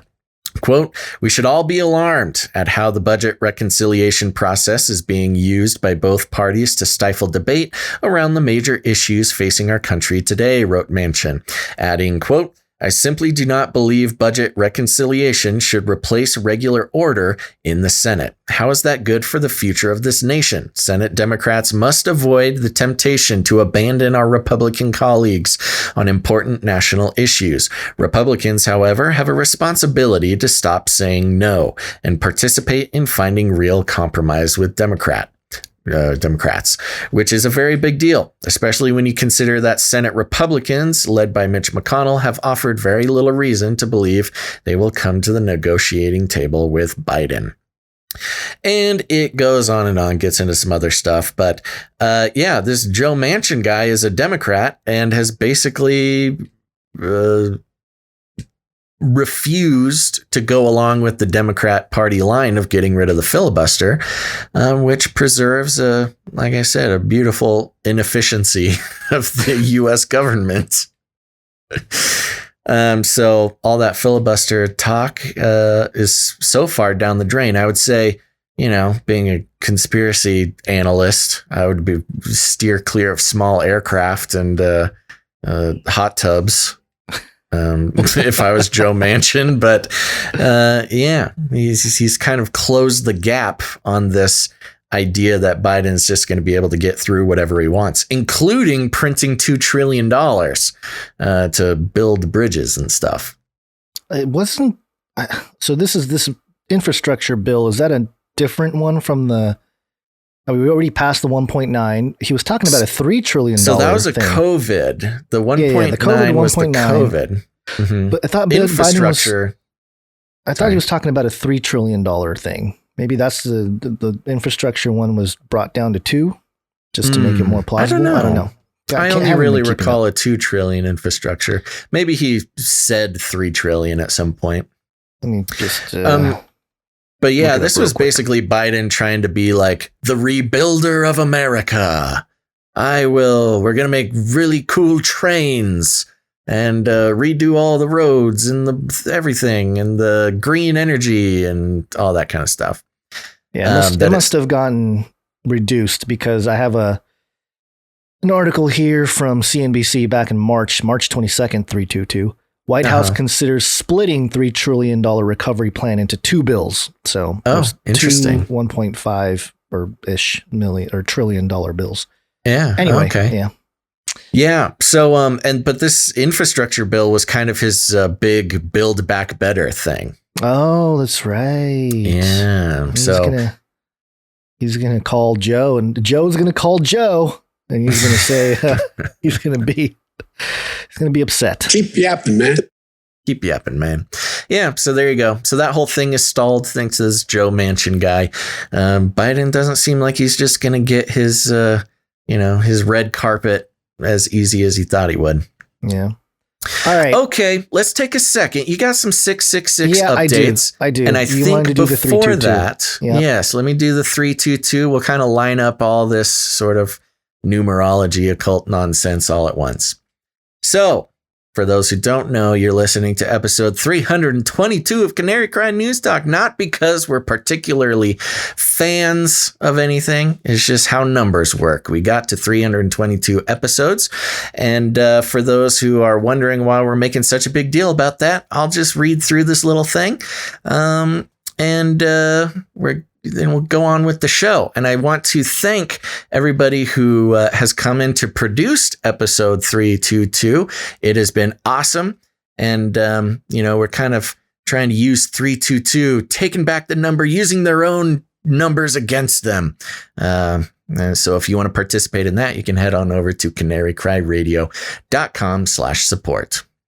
But I was not ready for that. Canary Cry Radio. patreon.com/support. That's right. Now, Gons, I'm going to Yes. take this little thing from a website called GnosticWarrior.com. Yep. Well known And info yes. for Gnostics. Yep. That's right. So I thought it'd be fun to get it straight from these guys. Okay. Starts out, The Secrets of Skull and Bones 322. Quote, deception is a state of mind and the mind of the state. From James Jesus Angleton, mother of the CIA. One of the most infamous and powerful of all secret societies. You know what? Let me send you this link so you can It's already up. You're Already up, on it? bro. Okay. I'm on it. You're on it. He's so good. One of the most infamous and powerful of all secret societies globally is called the American Order of Skull and Bones. That was founded in 1832 at Yale University. The order is also known as Bones, and members are called Bonesmen, who are some of the world's most powerful elites, such as former President George H.W. Bush, his son George W. Bush, and former U.S. Secret of State, I think they meant Secretary of State, John Kerry, to name a few. The secrecy behind the order was confirmed by George W. Bush, who wrote in his autobiography, quote, in my senior year, I joined Skull and Bones, a secret society. So secret, I can't say anything more. Ooh, George W. Two Bonesmen, George W. Bush and John Kerry, had both been presidential candidates in the 2004 elections, which this type of stuff happens more often than you'd think. But yeah, you have two basically fraternity brothers running against each other. It's like, I guess the difference was I think in like an interview, they were both asked about that. They were both asked about the Skull and Bones, but go on. Right. They document it here. So when Kerry was asked what it meant that he and Bush were both Bonesmen, former presidential candidate John Kerry said, quote, not much because it's a secret. Ooh. George Bush eventually won his second term and continued his war campaign in Iraq. The order was incorporated in 1856 by General William Huntington Russell and Alphonso Taft, who became Secretary of War under President Grant in 1876. The numerical value is of 1876 is 1 plus 8 plus 7 plus 6 equals 22. And the numerical motto for Skull and Bones is 322, or 3 times 22, which you will see below is not a coincidence.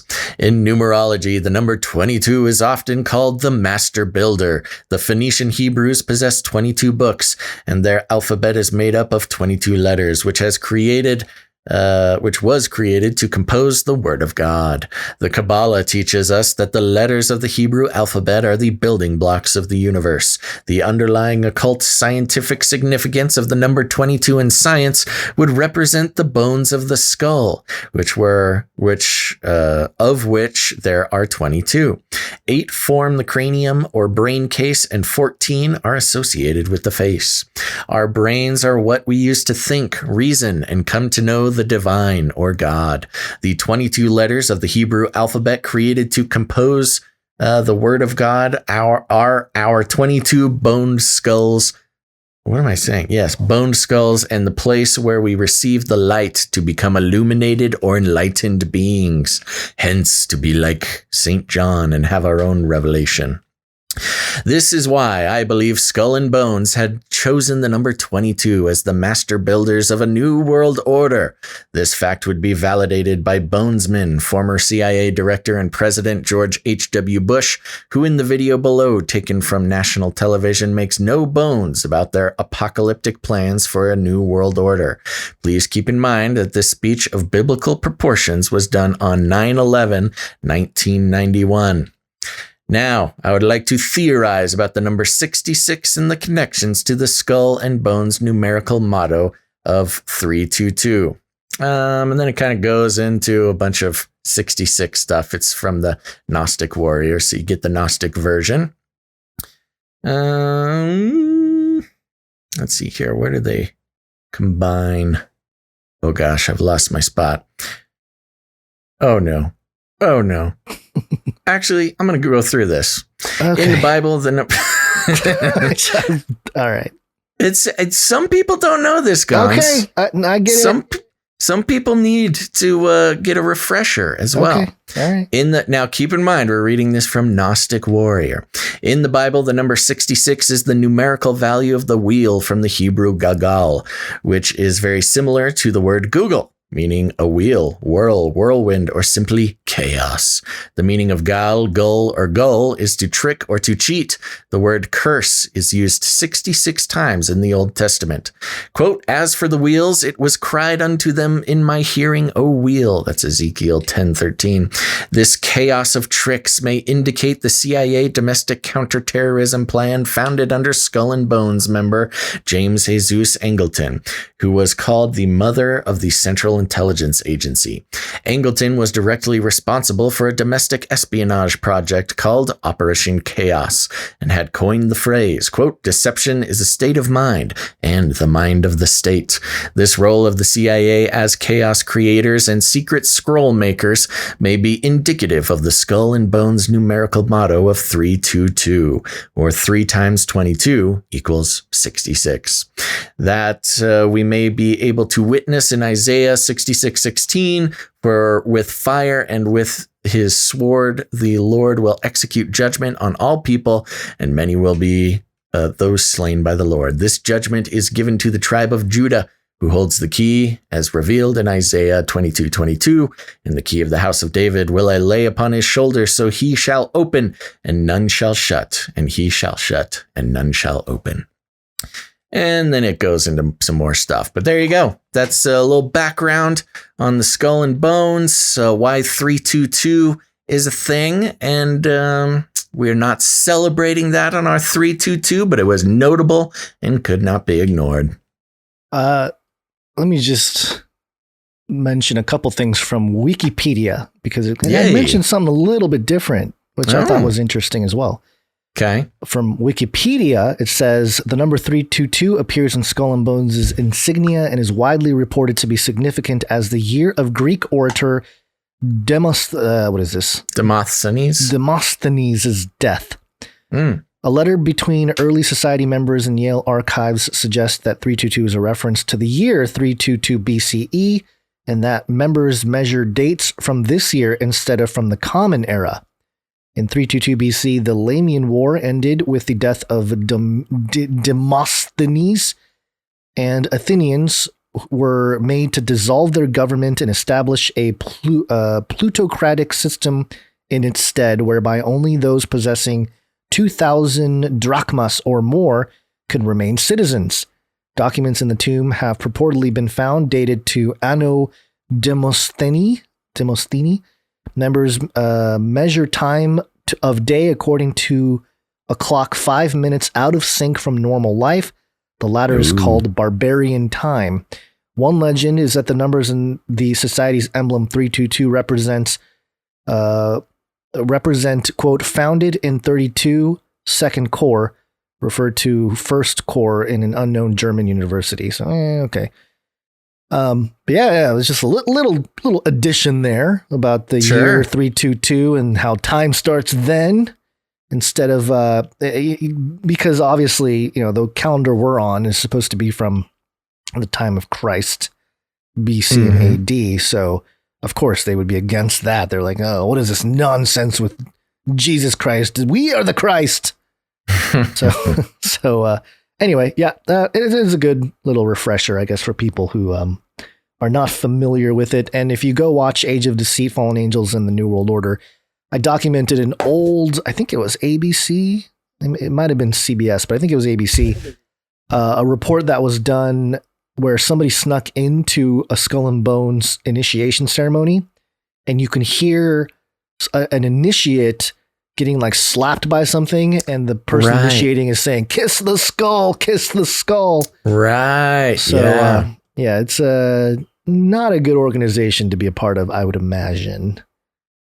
And 322 is always a date that we pay attention to every year. And notably this year on 322 was the King Soopers shooting on That's store right. King Super Store 33. Yeah, that's right. That's right. Mm-hmm. So, okay. Yeah. Good little refresher. I wanted to thank all the people that have been sending in the 33 updates. Just, keeping me aware of what's out there. Although, I'm noticing a pattern with the 33s. I think I'm going to up the bar a little bit and try to, because there's a lot of, obviously we've reported on 33 deaths from the COVID and the 33 people infected story. It's still going. So, there was one about 1 in 333 people are affected by the vaccine or something. So, keep them coming for those of you out there sending it. And, I'll definitely include the ones that I feel are worthy of mention. But for today, I think we're going to do a few 666 updates because a whole bunch of them came in all at the same time. It's very, very strange how that happened here. 666. This first one is from NRAILA.org. That's the NRA Institute for Legislative Action.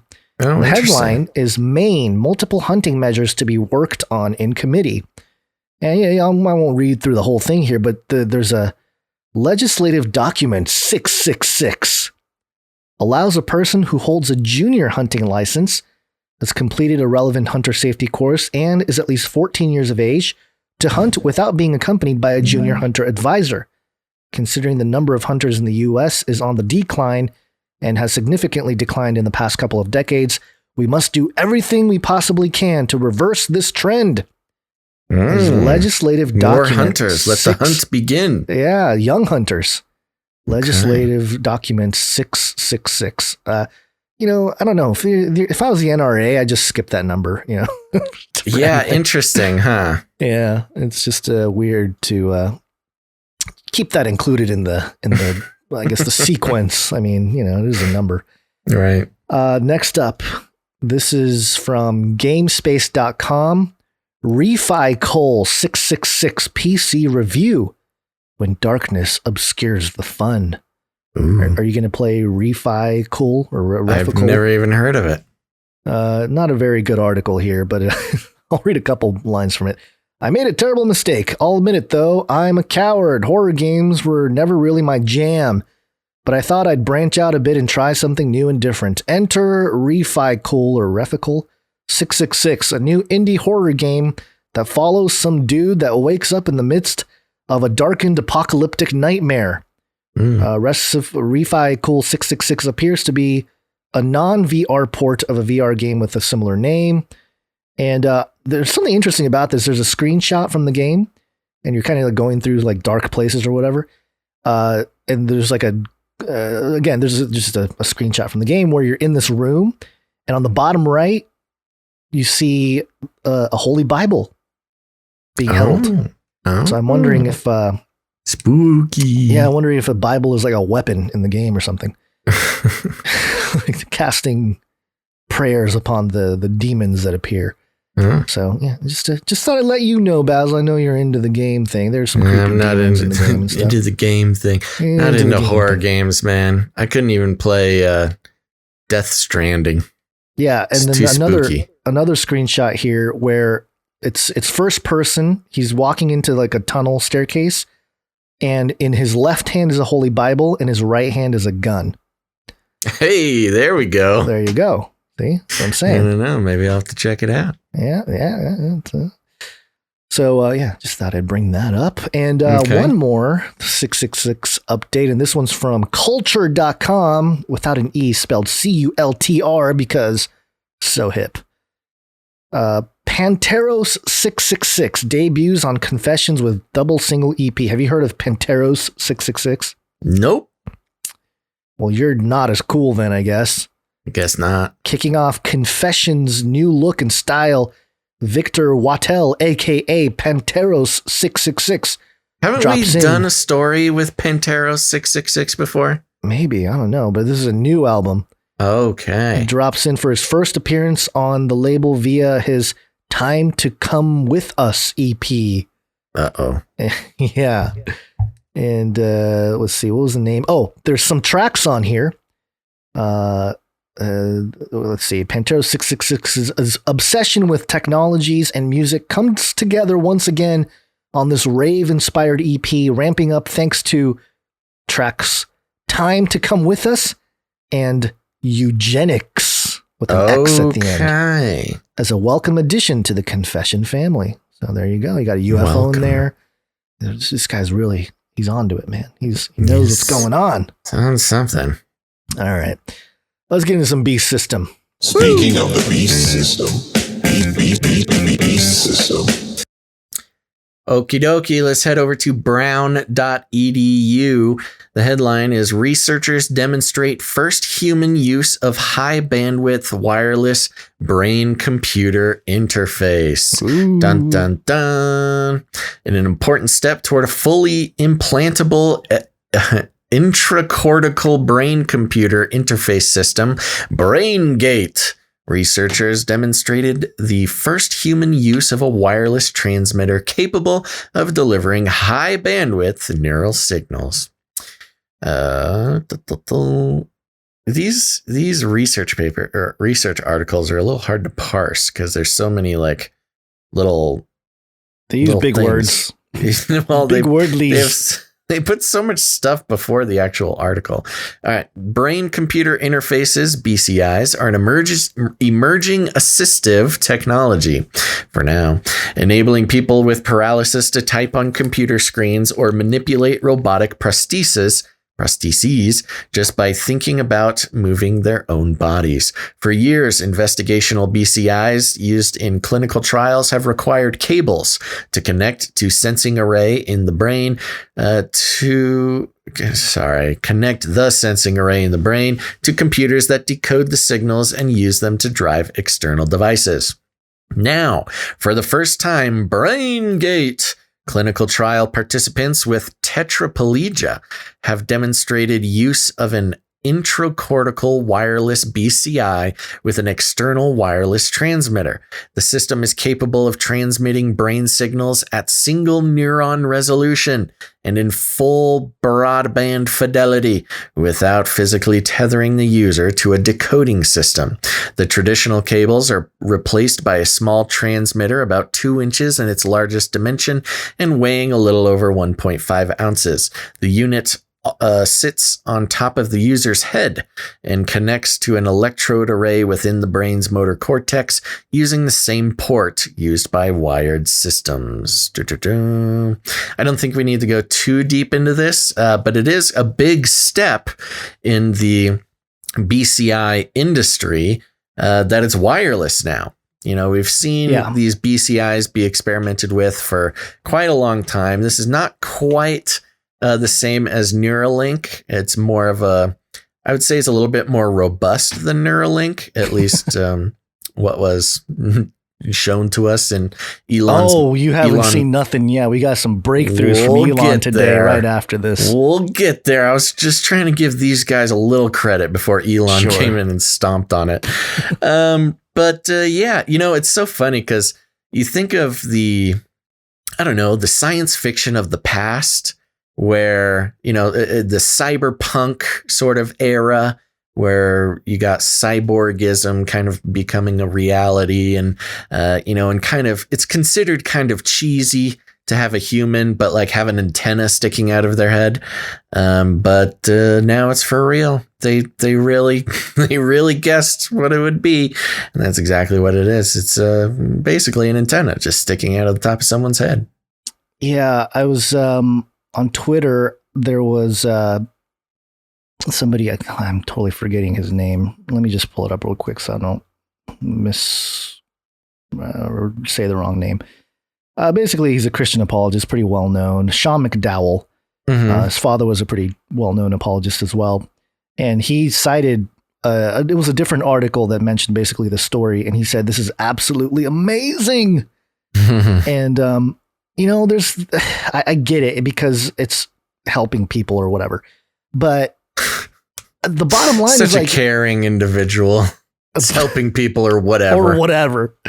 I mean, yes, it's if we've been tracking this for a long time, Basil. I mean, literally from the beginning of doing all this stuff, you know, the Face Like the Sun channel for me and Canary Cry Radio and everything. We've been tracking it, and we've known that the progress is not going to take place with just random people who want to be enhanced, but people that have, problems. They're either paraplegic or quadriplegic. And so we can restore them. And that discussion about restoration versus enhancement has been a very clear line drawn. And that's something that we've talked about and have been thinking about for a long time. But it's just interesting how the sentiment of the people that are just learning about this, are they I don't know, they see it as a good thing, and they don't see the enhancement side of the conversation. I had one person respond to me. Or even just the security risk. Yeah, I mean, there's one person who responded to me saying like, hey, there's kind of a prophetic undertone to this. And he says, tell that to the paralyzed person who can now make things happen on his own when he thought he'd never be able to do that again for the rest of his life. I think you may be missing that perspective. He was like, no, we totally I think you might be perspective. Stuck on that perspective. Yeah. Of course. But number one, it still required a microchip or, drilling into your skull to get there, number one, and foreign objects being inserted into the brain. Mm-hmm. And number two, yeah, great. We gotten to the point of restoring, but this is moving in the direction of enhancement. So, of course, most people aren't thinking that way. Yeah. Or the hive mind, even more so, even if, there is a perspective that some Christians have taken. We've had some of them on the show on Canary Cry Radio, where enhancement isn't necessarily, the end of the world either, or the end of salvation. But when you go even another level deeper, the connection to the hive mind and the manipulation, it's one thing to read thoughts. It's another thing to write thoughts. Right. Yep. It's a two-way street. Collective consciousness. And we got a couple things from Elon here. Some people think I'm an alien. Yeah, here's why. Here's Elon Musk's tweet thread here. First, at Neuralink product will enable someone with paralysis to use a smartphone with their mind faster than someone using thumbs. Later versions will be able to shunt signals from Neuralinks in brain to Neuralinks in body motor sensory neuron clusters, thus enabling, for example, paraplegics to walk again. The device is implanted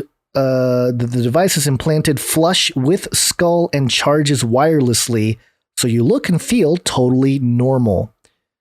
Now, Basil, there's passages in the Bible about counterfeit signs and wonders, right?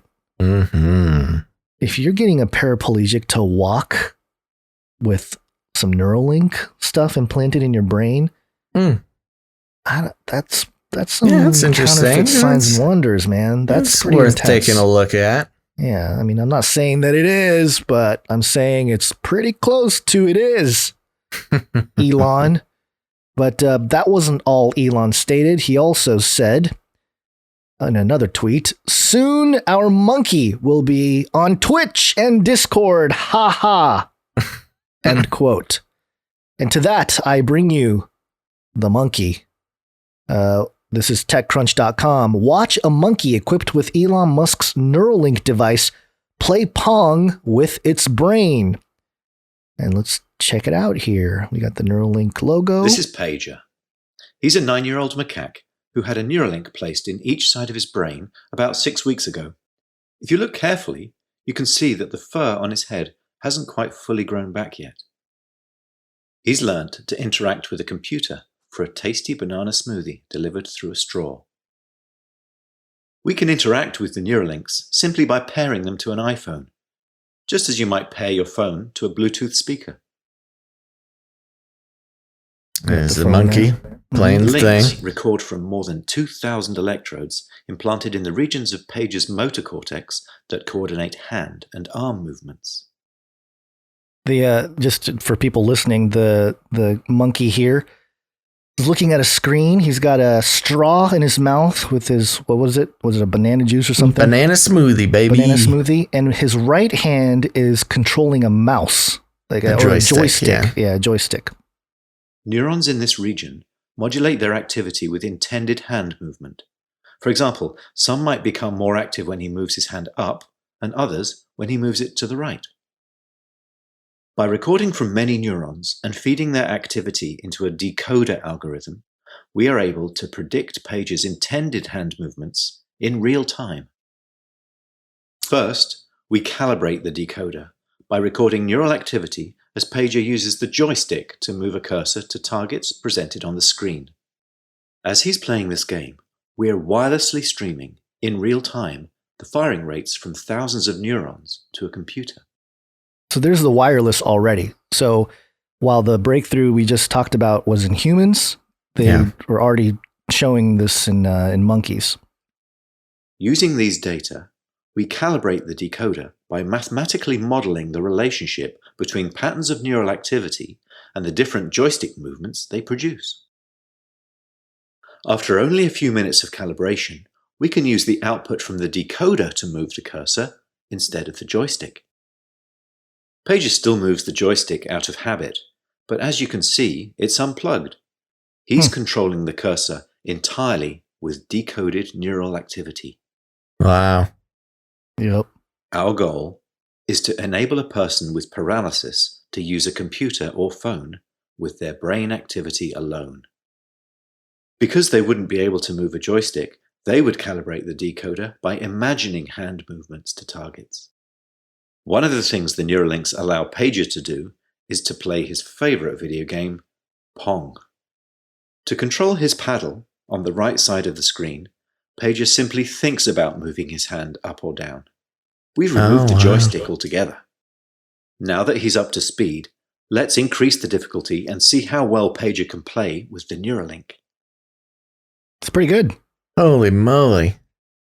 Yeah, this is crazy. Yeah, it's a monkey completely as you can not see, using any controller, just shredding this Pong. Shredding Pong and just sucking down that banana smoothie. Drinking that banana smoothie. Pager is amazingly good at mind Pong. He's focused, and he's playing entirely of his own volition. Yeah. Yeah, well, it's not magic. The reason Neuralink works is because it's recording and decoding electrical signals from the brain. Great game, Pager. And what better reward for a monkey than a banana? Oh, cheeky. Yeah, wow. This is pretty impressive, Gons. And like you mentioned, we've been paying attention to this stuff even before Neuralink was a company. Yeah. And this is the most impressive. This is way more impressive than his Happy Pigs. Yep. I think he was hoping he can show this at the pig thing. Although, somebody in the chat's mentioning, and this is a valid point, that how do we know this is real? I guess you can't. You really can't know it's real, but you can't know anything is real on the internet. Yeah. So I guess there's that, but at a certain point, it's also not much of a stretch from what we have seen. Now, it all could be fake, and everything we know that's ever been on the internet could be a lie, of course. But from the similar experiments and the things leading up to this monkey, this was sort of the next step. It's just weird to actually be here so soon. Yeah. Less than a year. I think it's less than 6 months after the pig presentation, isn't it? When was the pig? I thought it was last summer. So maybe about 6 maybe about months. a year or so. Yeah, a little less than a year, but definitely less than a year. But yeah, I thought this was, again, I think when Elon starts tweeting about paraplegics are going to walk, they can start showing the monkey playing Pong. You know what I mean? Like the promises are a step ahead of what they actually can show. Yeah. And also, the things they tell us are usually a few steps behind where they're actually at. So, right. Yeah. I mean, pair this up with like a robotic exoskeleton type situation. Yeah. You got walking paraplegics. Yep. Papaya Pear in the YouTube chat says that the monkey's smarter than Joe Biden. That's mean. That's just mean. We don't harass or bully anybody on this show. Yeah. Come on, man. All right. Well, sounds good. What else we got for the beast system here? He's a Satanist.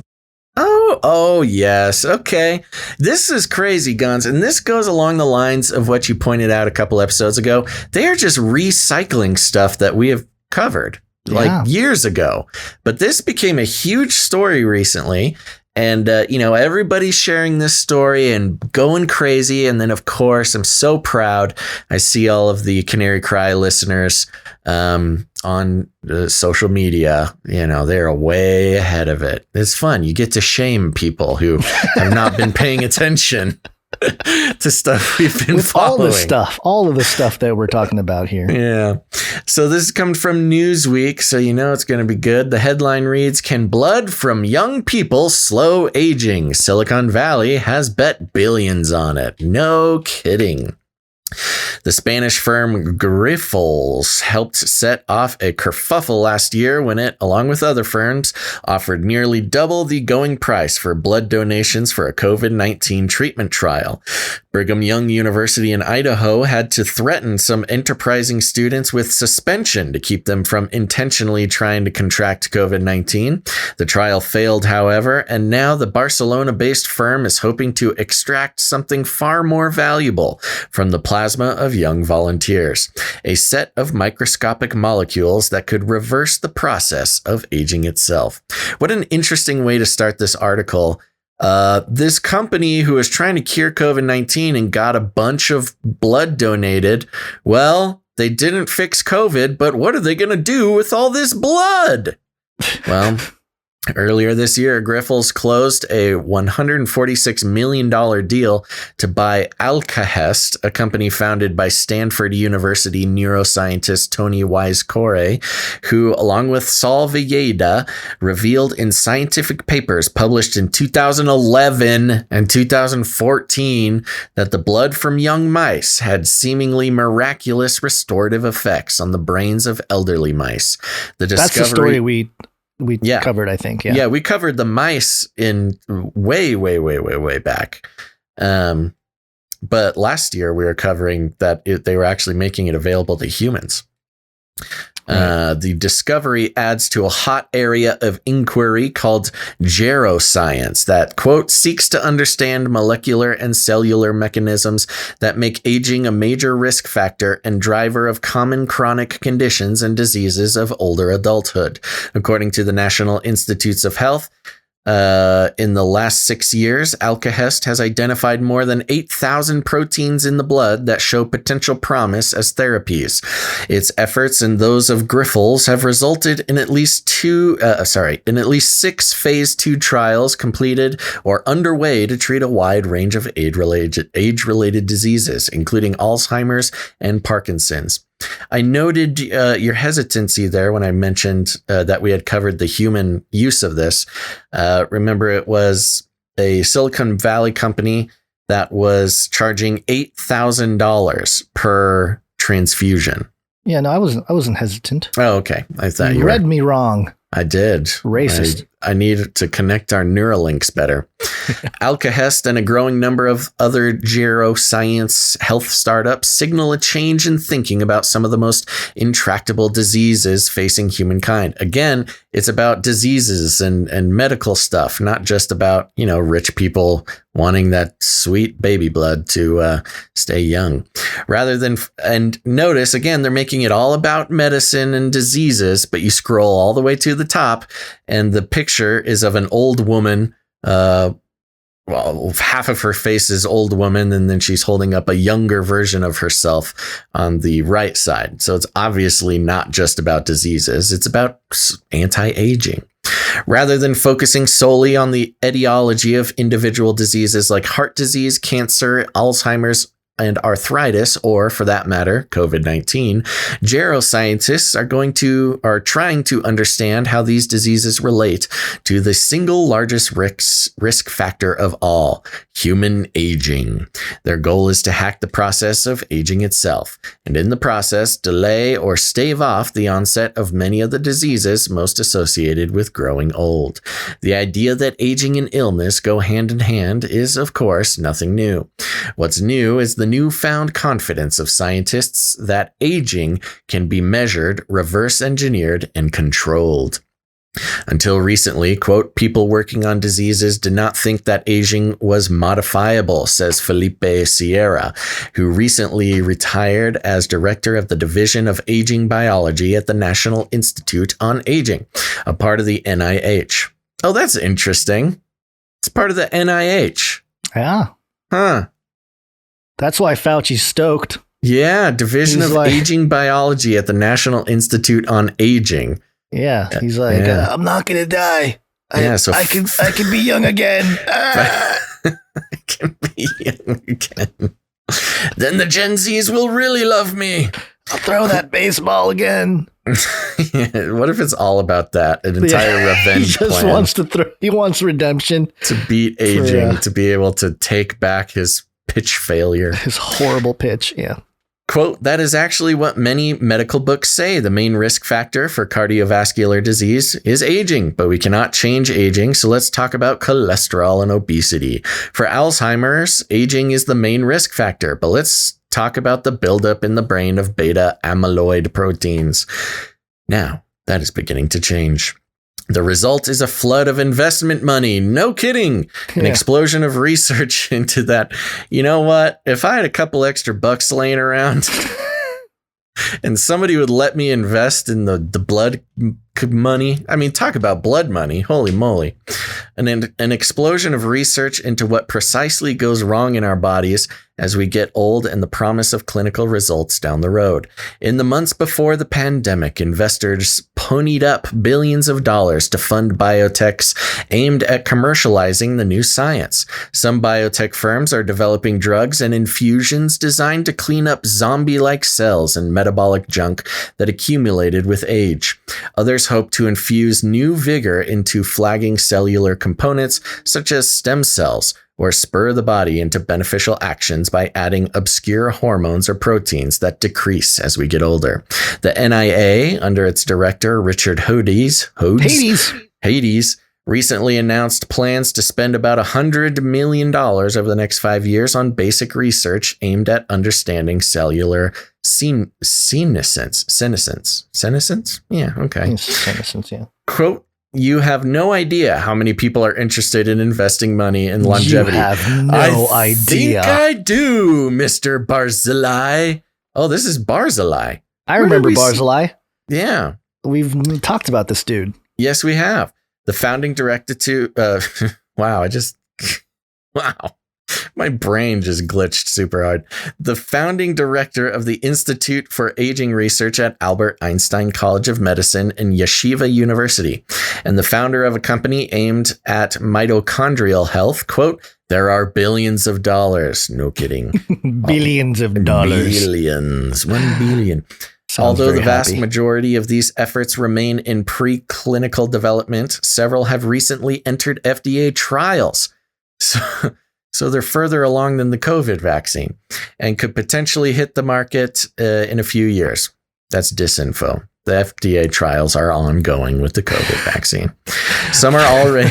I'm just picturing Fauci coming in with all that blood collected.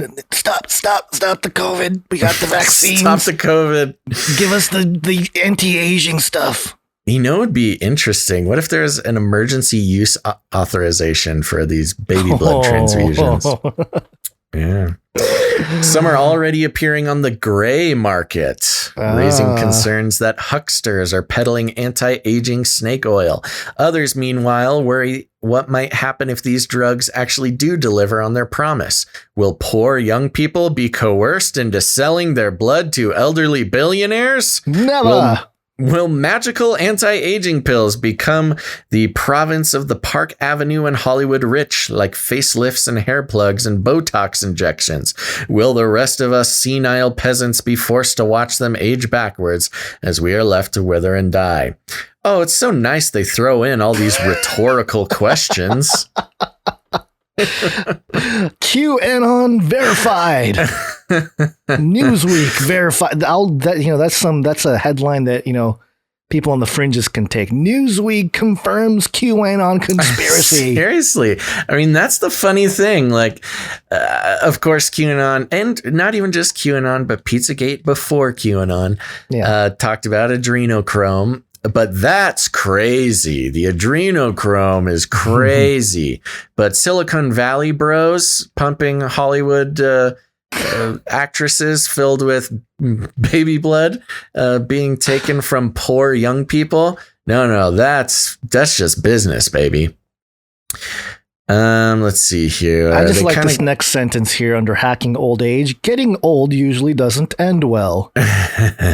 Okay, thanks. Real informative. Yeah. Then the article is extremely long. It's really long. This guy spent a lot of time. Yeah. Then it just goes into a bunch of the science, which for the purposes of this show is not the most important part, but yeah, so there you go. Thanks for all those rhetorical questions. And yes, of course, this will be wonderful for the rich and will just be another drain of hope for the poor.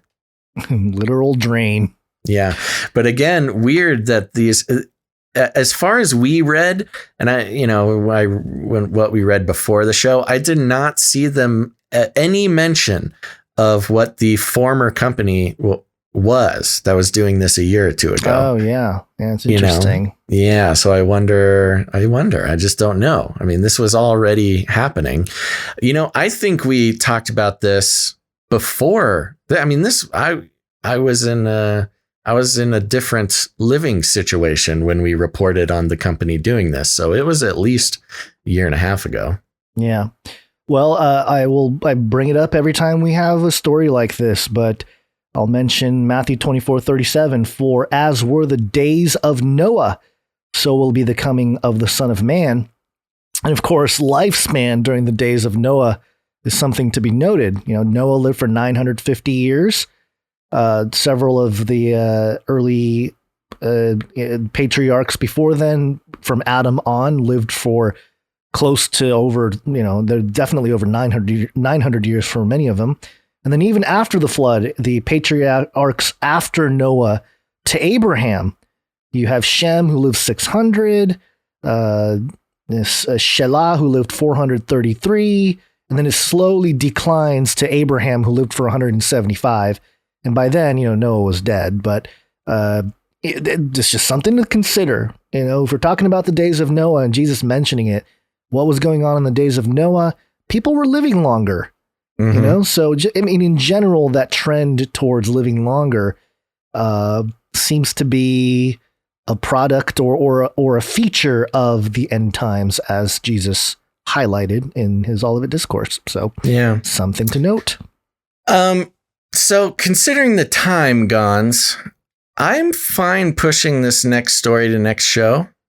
Okay, it's kind of a big story. It's an evergreen, and it really deserves a lot of attention. Yeah. So I want to talk about. We'll push that to next show. All right. Well, that means we're taking a break. Woo! It's break time. Come on, take a break. Okay, folks, we're going to take a quick break, but don't go anywhere because after the break, we've got some Wackchine news, some good, important Wackchine updates you're going to want to stick around for. And then after that, yes, I see you all talking about it in the chat. We'll be talking about Ben Shapiro and the return of the Messiah, as well as some CERN news you don't want to miss out on. So don't go anywhere, folks. But before that, we want to thank some of our producers. That's right, because we are on the value for value model.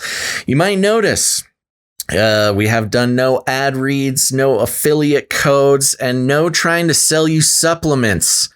And After maybe not saving some children from smuggling. And stopping a car.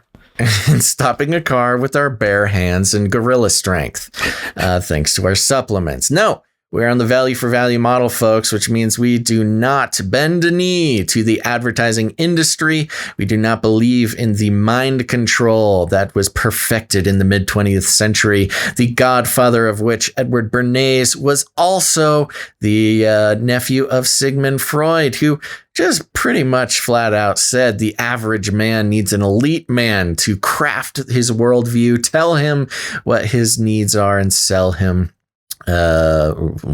whatever we want to sell him. Of course, it's all wrapped up in the Hegelian dialectic.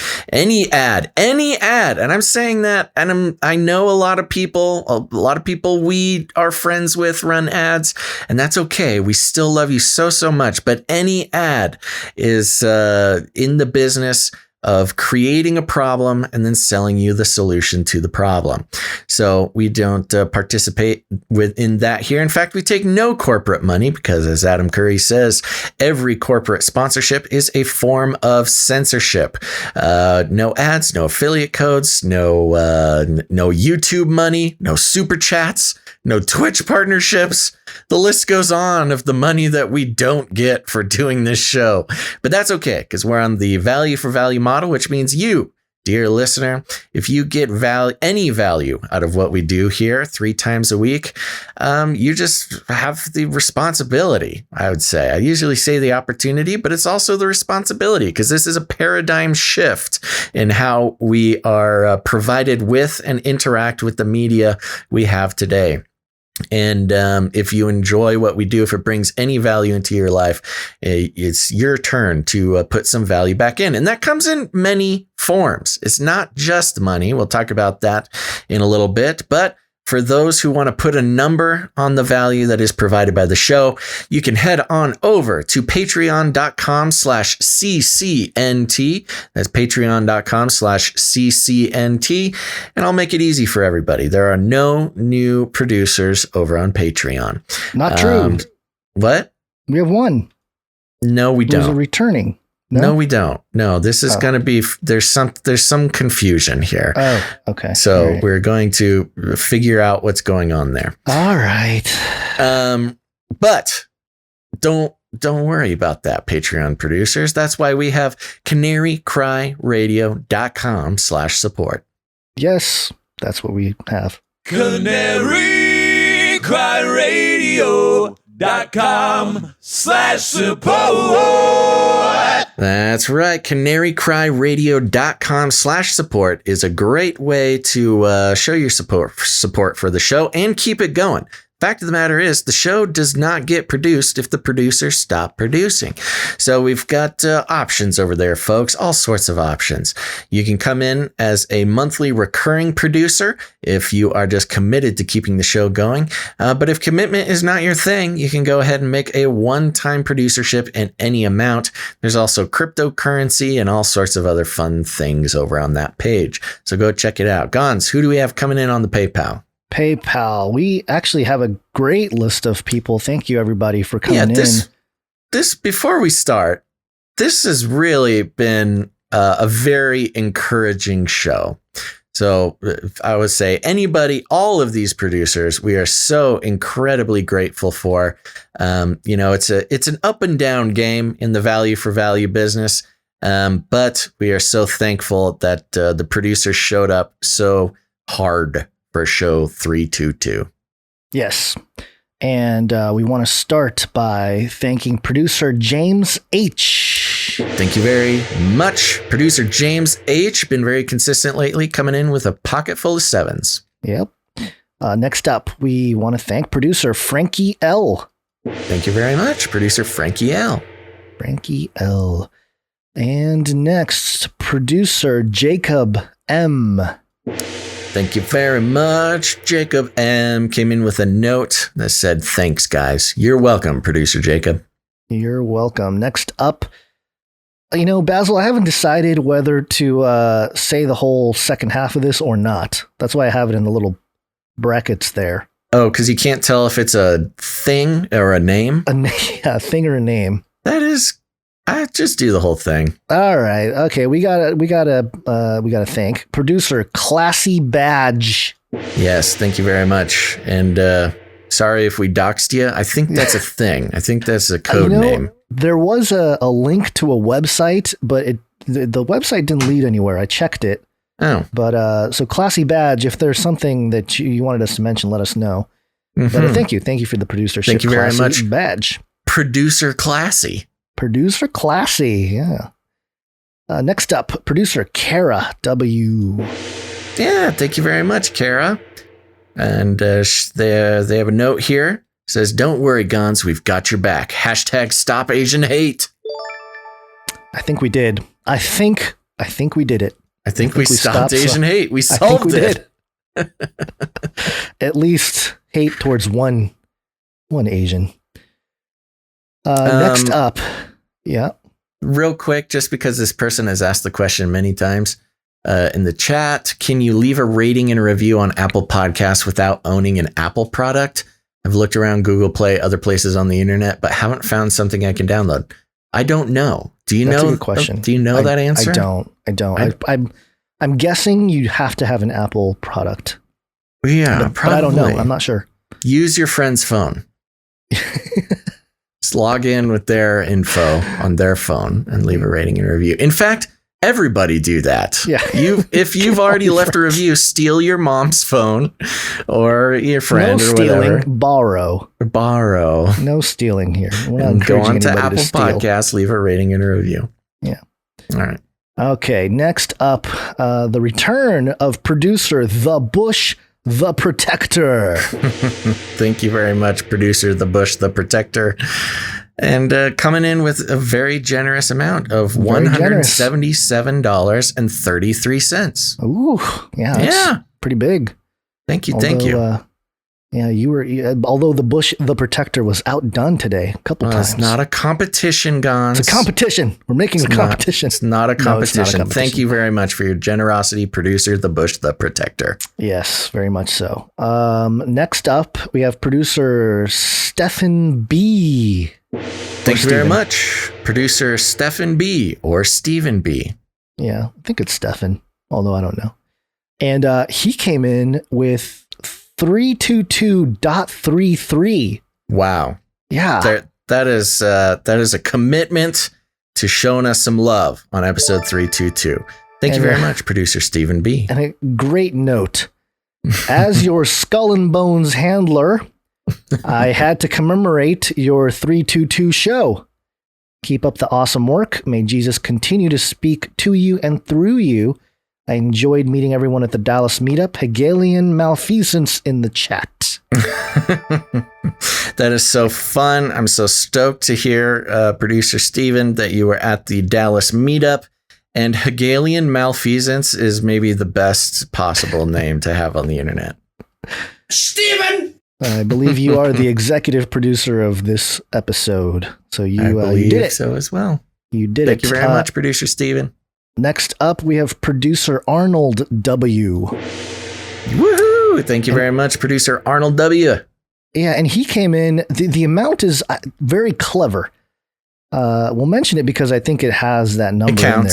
Yeah, so he came in with 103.22, which has that 322 in there. Thank you very much. Yeah, thank you so much. He's like, I want to give the 322 amount, but also I want to be very generous. So thank you very much, producer Arnold W. Yeah, but also maybe he wants to, pay for dinner a couple nights or something, save something for himself. Yeah.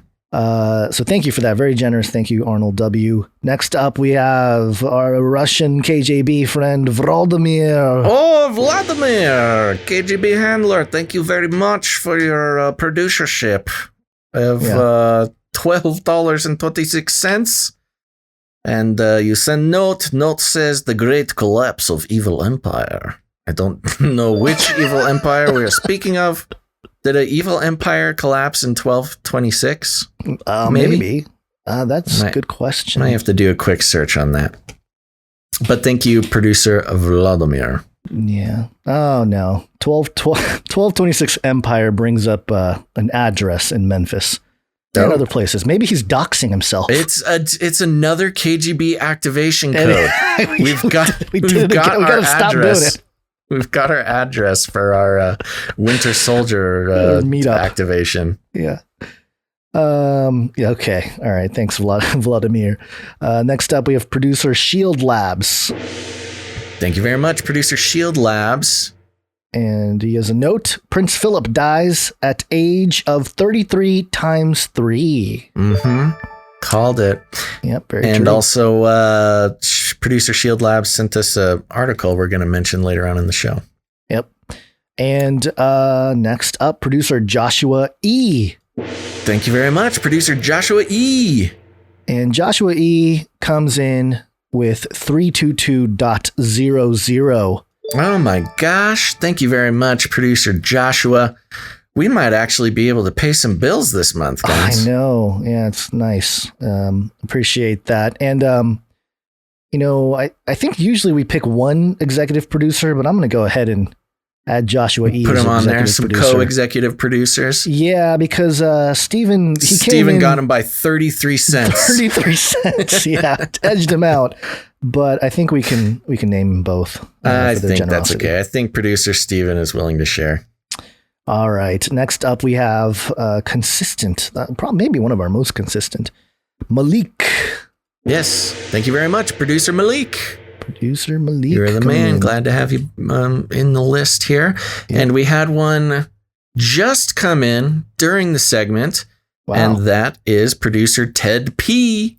All right. Thank you very much, Ted P. Coming in with $32.20 with the 322. 322. Mm-hmm. And as of right now, I think that concludes our list of PayPal producers. And it's a great list. I think it's one of our best lists ever, to be honest with you. I think so. Yeah, it is record breaking, perhaps. Yeah. In terms of number of people, I think when nights come in, maybe that was in terms of amount, maybe more. But in terms of volume, this is very amazing. This is great cool. turnout. Thank you so much. Thank you to all of our financial producers. We're going to get into thanking some producers who produced in other ways as well, equally as valuable. Got to create the content for the show, baby. But I do want to mention the Canary Cry Roundtable of Knights and Dames. That's right. It's an exclusive commando squad of producers who have supported the show over any period of time in the amount of $1,000 or more. I only mention it specifically because of some higher end producers here. They're at least made a big jump towards their knighthood, and I recommend they check their own accounting. And if they have supported in the amount of $1,000 or more, let us know. Let's get you knighted on the show. Yep. And so again, as Basil mentioned, that's all of our producers for our treasure. But we do have other ways you can support the show with your time and with your talent. First off, for people providing their time, producer Jade Bouncerson and producer Christine for doing timestamps. Thank you so much for that. And again, I think they're still, I don't know, I checked actually. I don't know if we have an update on Jade Bouncerson's timestamp team, but again, you can email her to inquire about that. Yes. In fact, I will just do you one better, Gons, and I will strongly urge anyone who makes a habit out of catching the live shows, and maybe you've been tuning in for what, a year? A couple months, 6 months? How long have you been tuning into every single show? And look, maybe producing in other ways is not in the cards for you, but helping producer Jade Bouncerson with the timestamps may be your path to redemption to becoming a producer, a part of the show. The timestamp team is a very important part of what we do here. Having the timestamps created live during the live show is very important and will become even more important. So if you're looking for a way to give back to the show, and it's not just myself, Basil, and Gons, it's also giving back to your fellow producers, giving back to your fellow listeners, and becoming a real essential part of the community. And if that sounds like something you want to do, join the Timestamp team. We're trying to get a little team together, so it's not like a huge commitment for any one person, but a relatively manageable commitment for a number of people. So go ahead, get a pen, get a pencil, make a note on your phone, email Jade Bouncerson, JADEBOUNCER, son, bouncer son at gmail.com. Email now, join the team. We will give you just the hugest high five for joining that team and helping out with those timestamps. Yep. And those of you producing the show with your talent. Real quick, sorry to interrupt, Yes. but because Christine in the YouTube is on the timestamp team, Christine in the YouTube is mentioning, even if you can only do one episode a month, so you can be a very small commitment. Okay, I'm seeing Cody say, put me in, coach.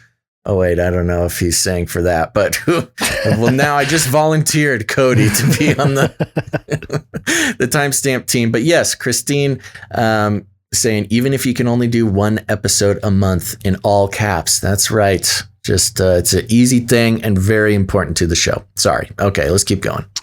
Yes. So as I was saying, you can help produce the show with your talent. And that includes sending us jingles, ISOs, or, things that make noises, or with your art. One art, please. Woo! And today we have a good handful of art from our artists, producers.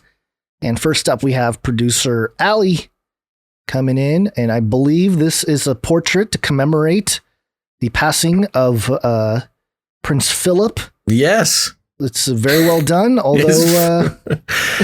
this is his black eye picture. Yeah? He's in the Black Eye Club, and you picked the correct picture, producer Allie. This portraiture of Prince Philip, as he is remembered by so many of us, with a black eye and reptilian eyeballs. Reptilian eyes. Just real subtle.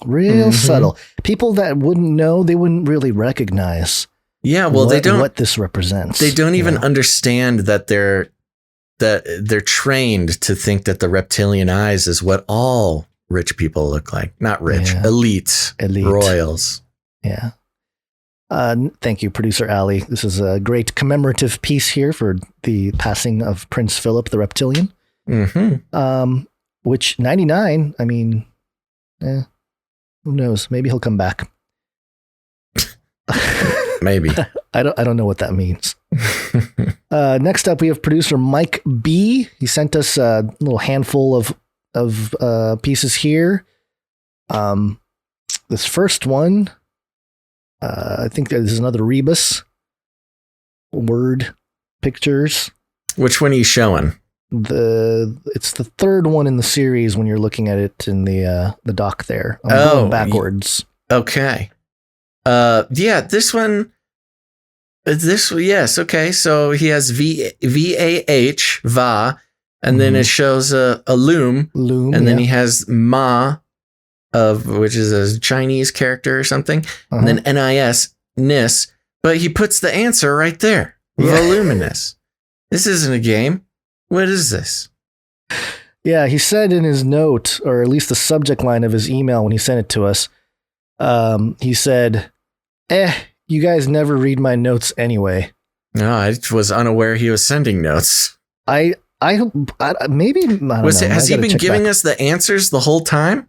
I don't know. I don't think so. Oh, well, it's okay. Anyway. Right. Well, thank you very much. Voluminous. What does this have to do with anything?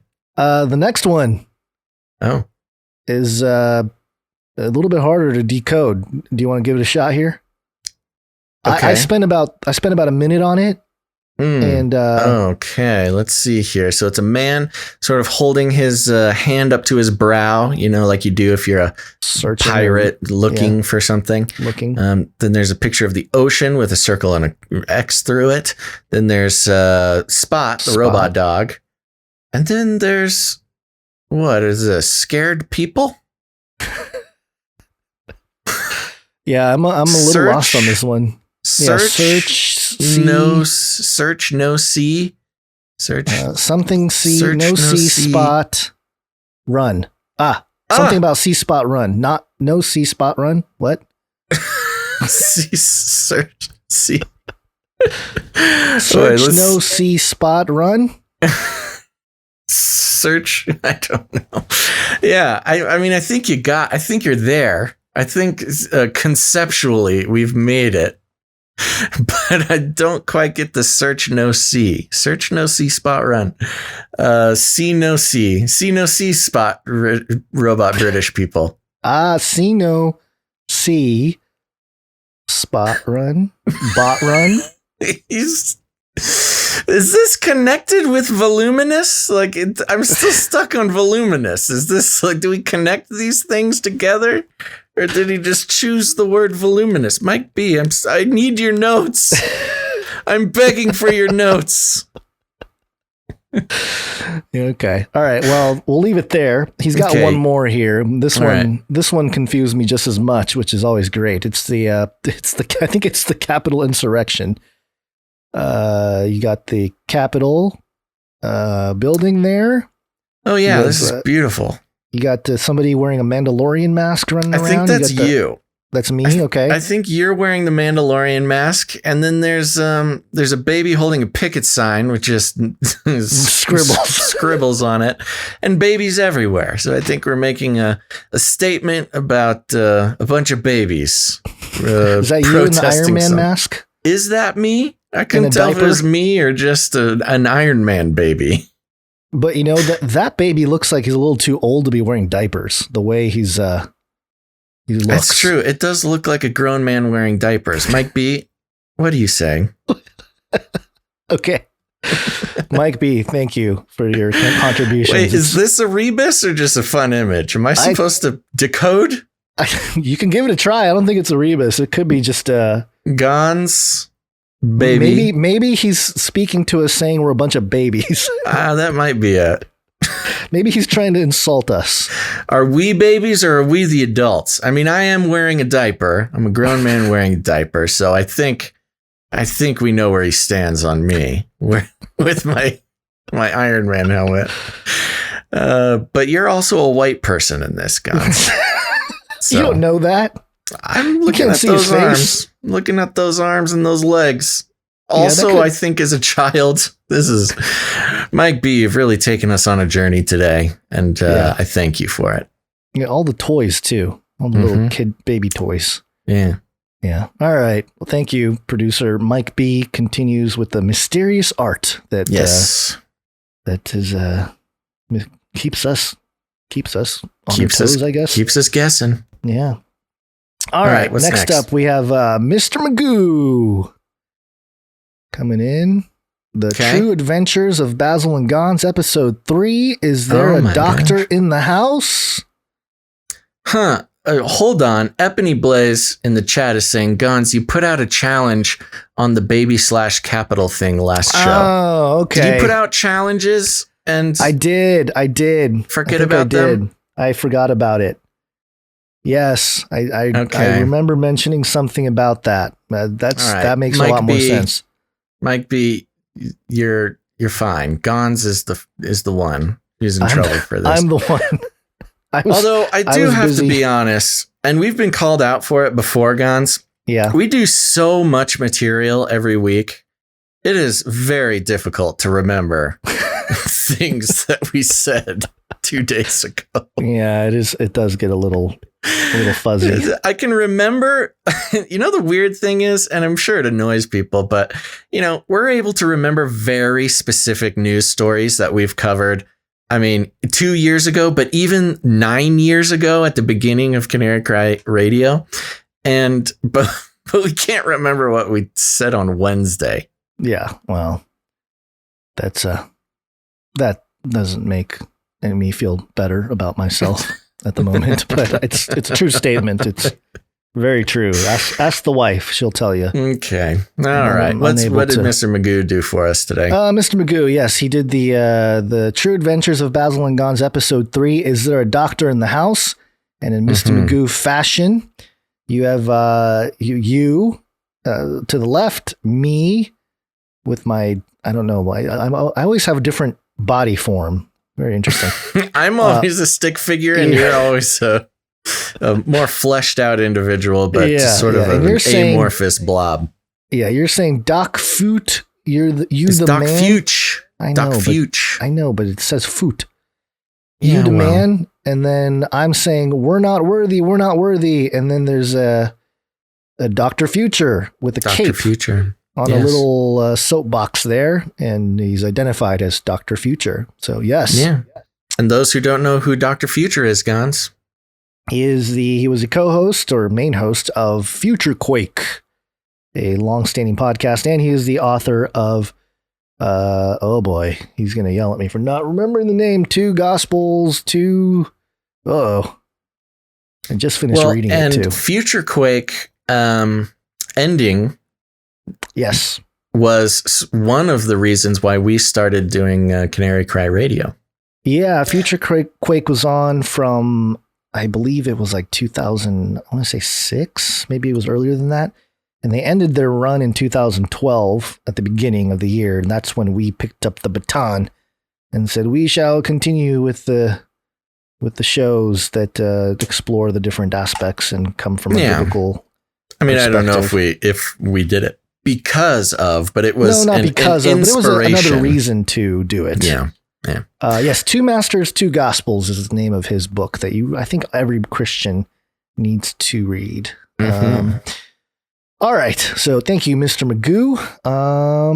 And next up, we got a piece of art from producer Chumley. Producer Chumley. You think it's the Chumley? No, probably not, but maybe. I don't know. Is he in jail? I think he's in jail. Maybe he did it from jail. Oh. He gave us a note. He says, here's a drawing I made of Gons is Woke Patrol. It says walk, but I think he meant woke. No, it was the Walk Patrol because it was... right. Yes, Again, yes. I didn't realize when I said it that Walk Patrol means something different in the context of Asian Americans. It was... people took it more cleverly than I meant it at the moment. He says, I'm a terrible artist, but when Basil said Walk Patrol, I thought of bare-physiqued Gons forming a walk patrol.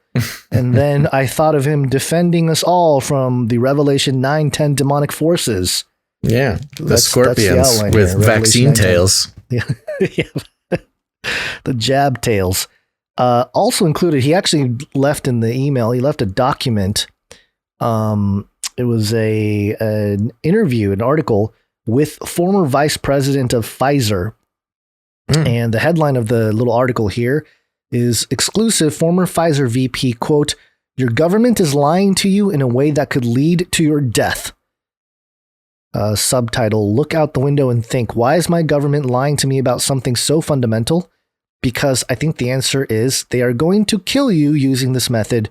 They're going to kill you and your family. Okay. So, all right. Former Pfizer, Dr. Mike Ewan. Wait, that was the guy from Pfizer that said that? Apparently. Will you read that again? Headline exclusive former Pfizer VP, quote, your government is lying to you in a way that could lead to your death. And the subheading here with the quote, look out the window and think, quote, why is my government lying to me about something so fundamental? Because I think the answer is they're going to kill you using this method. They're going to kill you and your family. They don't mention the method. This is like a kind of an attention-grabbing headline. Let me see if I can find It's a long headline. It's like a Daily Mail headline. If you recognize, is it a screenshot or did they actually send the link? No, it's the whole thing. It's several pages long. Okay, well, we'll take a look at that later. We don't need he to talks answer. about eugenicists and Don't just turn your computer off and go to supper. Stop, look out the window. Yeah, I think he's talking about the vaccine. Huh. Yeah. The eugenicists have got hold of the levers of power, and this is a quote by him. And this is a really artful way of getting you to line up and receive some unspecified thing that will damage you. I have no idea what it will actually be, but it won't be a vaccine because you don't need one, and it won't kill you on the end of the needle because you would spot that.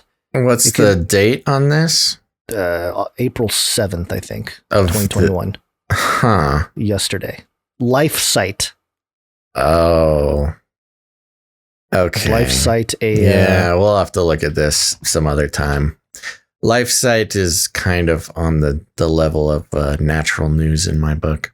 But let's keep going. But hey, if he was actually a former VP and he's out there saying stuff. If that is true, that is quite shocking. But now's not the time. We'll look into that. Okay. Thank you for sending it to us. Yes. So Chumley finishes his note here. He says, please keep me anonymous. Well, yes, Chumley. Call me Chumley. There you go. Okay. Chumley. Nobody knows who you are, Chumley. Don't worry. unless you're the Chumley from, what's that? The pawn shop store? Porn. Gosh dang it. Pawn Stars. Yeah, what's on your mind, bro? No, so here's the reason. I lived with a British guy for a while, right in the height of Pawn Stars' popularity. Yeah. And as a British person, he couldn't pronounce pawn in the American way, or didn't. So it's kind of an ongoing joke that I see. He loved the show.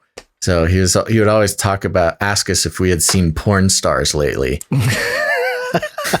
Did I see the last porn star? No, I didn't.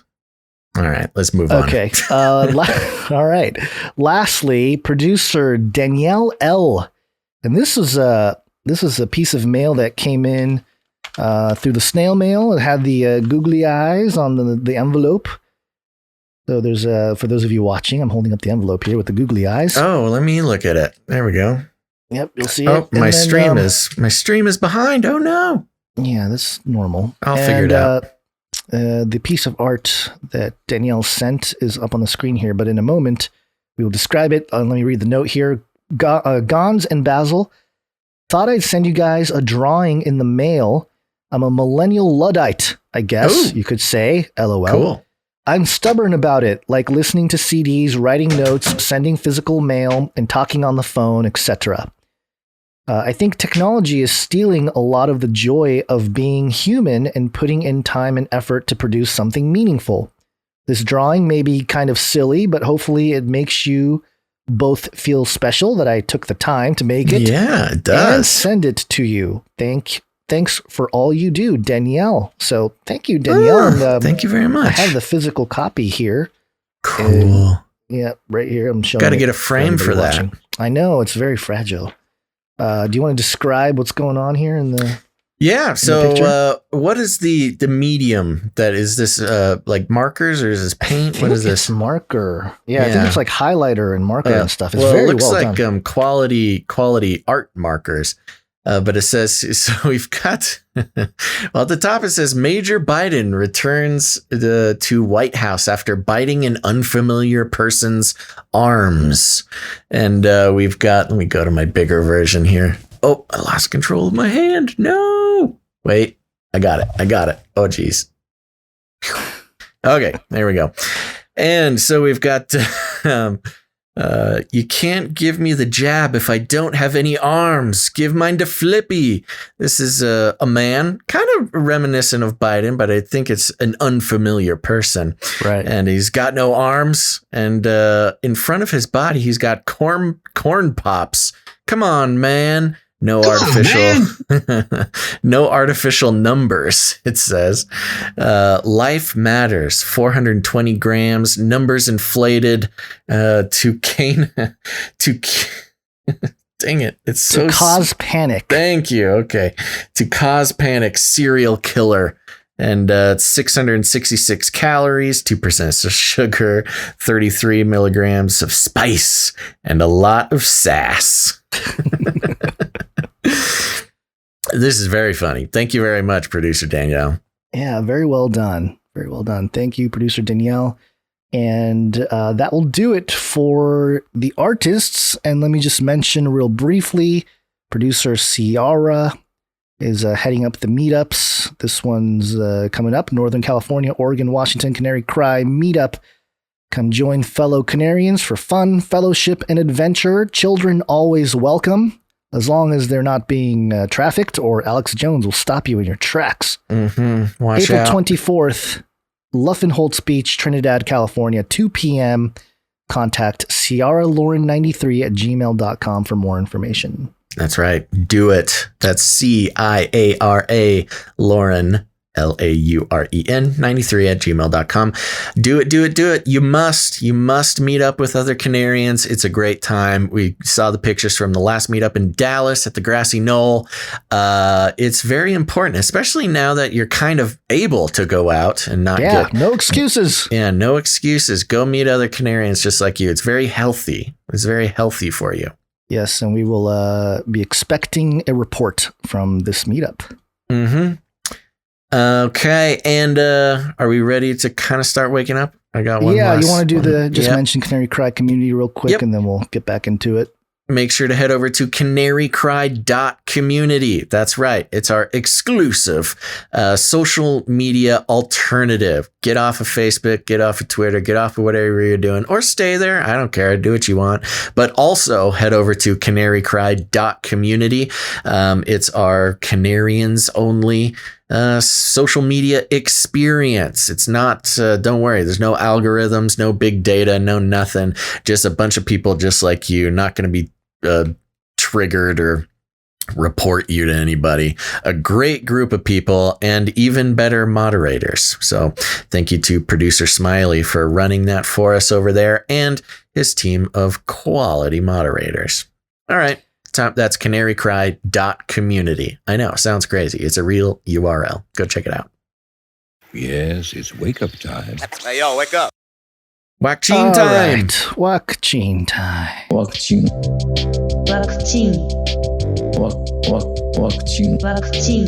We got to get through these fairly quickly, Basil. Yep, let's do it. So I'm going to start off. Thank you to producer Shield Labs for sending us this. This is from ABC7.com. Eyewitness News, ABC7. That's Los Angeles, I think. The headline is La Soufriere volcano on Caribbean St. Vincent Island erupts as thousands evacuate. Oh, it actually erupted. Okay, let me... did it? Yeah, okay. Sorry. Puerto Rico. An explosive eruption rocked La Soufriere volcano on the eastern Caribbean island of St. Vincent on Friday following mandatory evacuation orders from local government. Let me pop over to my other one here. Eurosia Joseph, director of the University of the West Indies Seismic Center, said the ash column rose as high as 6 miles. The eruption followed mandatory evacuation orders issued Thursday as officials began to move people who live near La Soufriere volcano, planning to soon place them aboard cruise ships and send them to nearby islands or take them to shelters elsewhere in St. Vincent that are outside the danger zone. So keep that in mind. There's an evacuation using cruise ships and taking to other islands. Roughly 16,000 people live in the red zone and will need to be evacuated. Eurosia Joseph, director of the University of the West Indies Seismic Research Center, told the Associated Press. The pandemic could hamper evacuation efforts. Prime Minister Ralph Gonsalves said in a press conference that people have to be vaccinated if they go aboard a cruise ship or are granted temporary refuge in another island. He said 2 Royal Caribbean cruise ships are expected to arrive by Friday and a third one in the coming days, as well as 2 Carnival cruise ships by Friday. Islands that have said they would accept evacuees include St. Lucia, Grenada, Barbados, and Antigua. That's right, folks. If you want to escape the choking ash and burning lava of this volcano, you must get vaccinated. That's pretty messed up. That's crazy. Don't want to get vaccinated? Stay right where you are. That's insanity. This is really dark. This is like the prime minister over there. Basically head ordering honcho. the murder of people. Well, whichever way you want to do it. Yeah, it's no matter what, even if you don't go that far, you must get vaccinated or stay in the volcano zone. Well, that's what I'm saying. It's you stay in there. If you don't get your vaccine, you got to stay back and breathe the ash, and maybe you'll be turned to fire. Yeah, pretty dark. Yeah, that's it. That's the end of that story. Yeah, that's troubling. But the troubling doesn't stop. This next one here is from ToddStarnes.com. Oh. Canadian police barricade church with riot-style fence, quote, all under the guise of a health order. Mm-hmm. Yeah, this was being shared around a little bit. Yeah, this was trending on our last show day. We didn't get a chance to look into it before the show. But yeah, this was what is it? Was this Grace Life Church? Is that what it was called? Grace Life Church of Edmonton. Yeah. Canadian authorities surrounded an evangelical church in Alberta with chain link fencing and blocked the entrance to the parking lot with police vehicles and unmarked SUVs, according to local reports.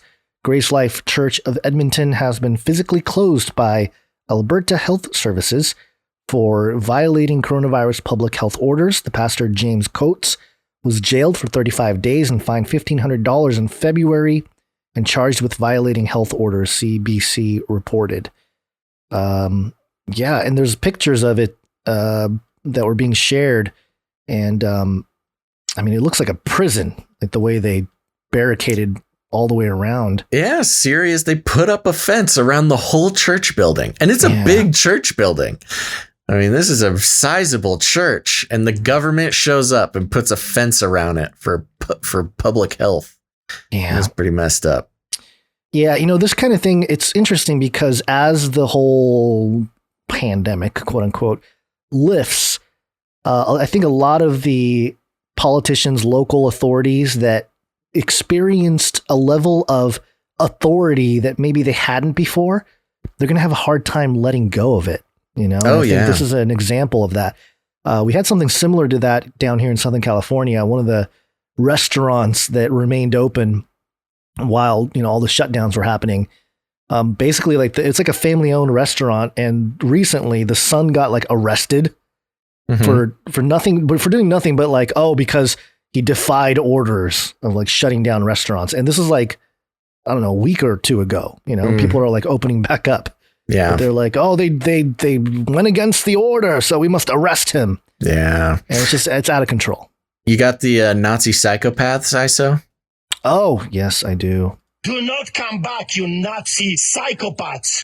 Yeah. I can only say that after they leave, though. Well, I can't say that if they're coming back, Yeah, that's Or pretty. how about this one? This is better. Nazis are not welcome here. There you go. There you go. There you go.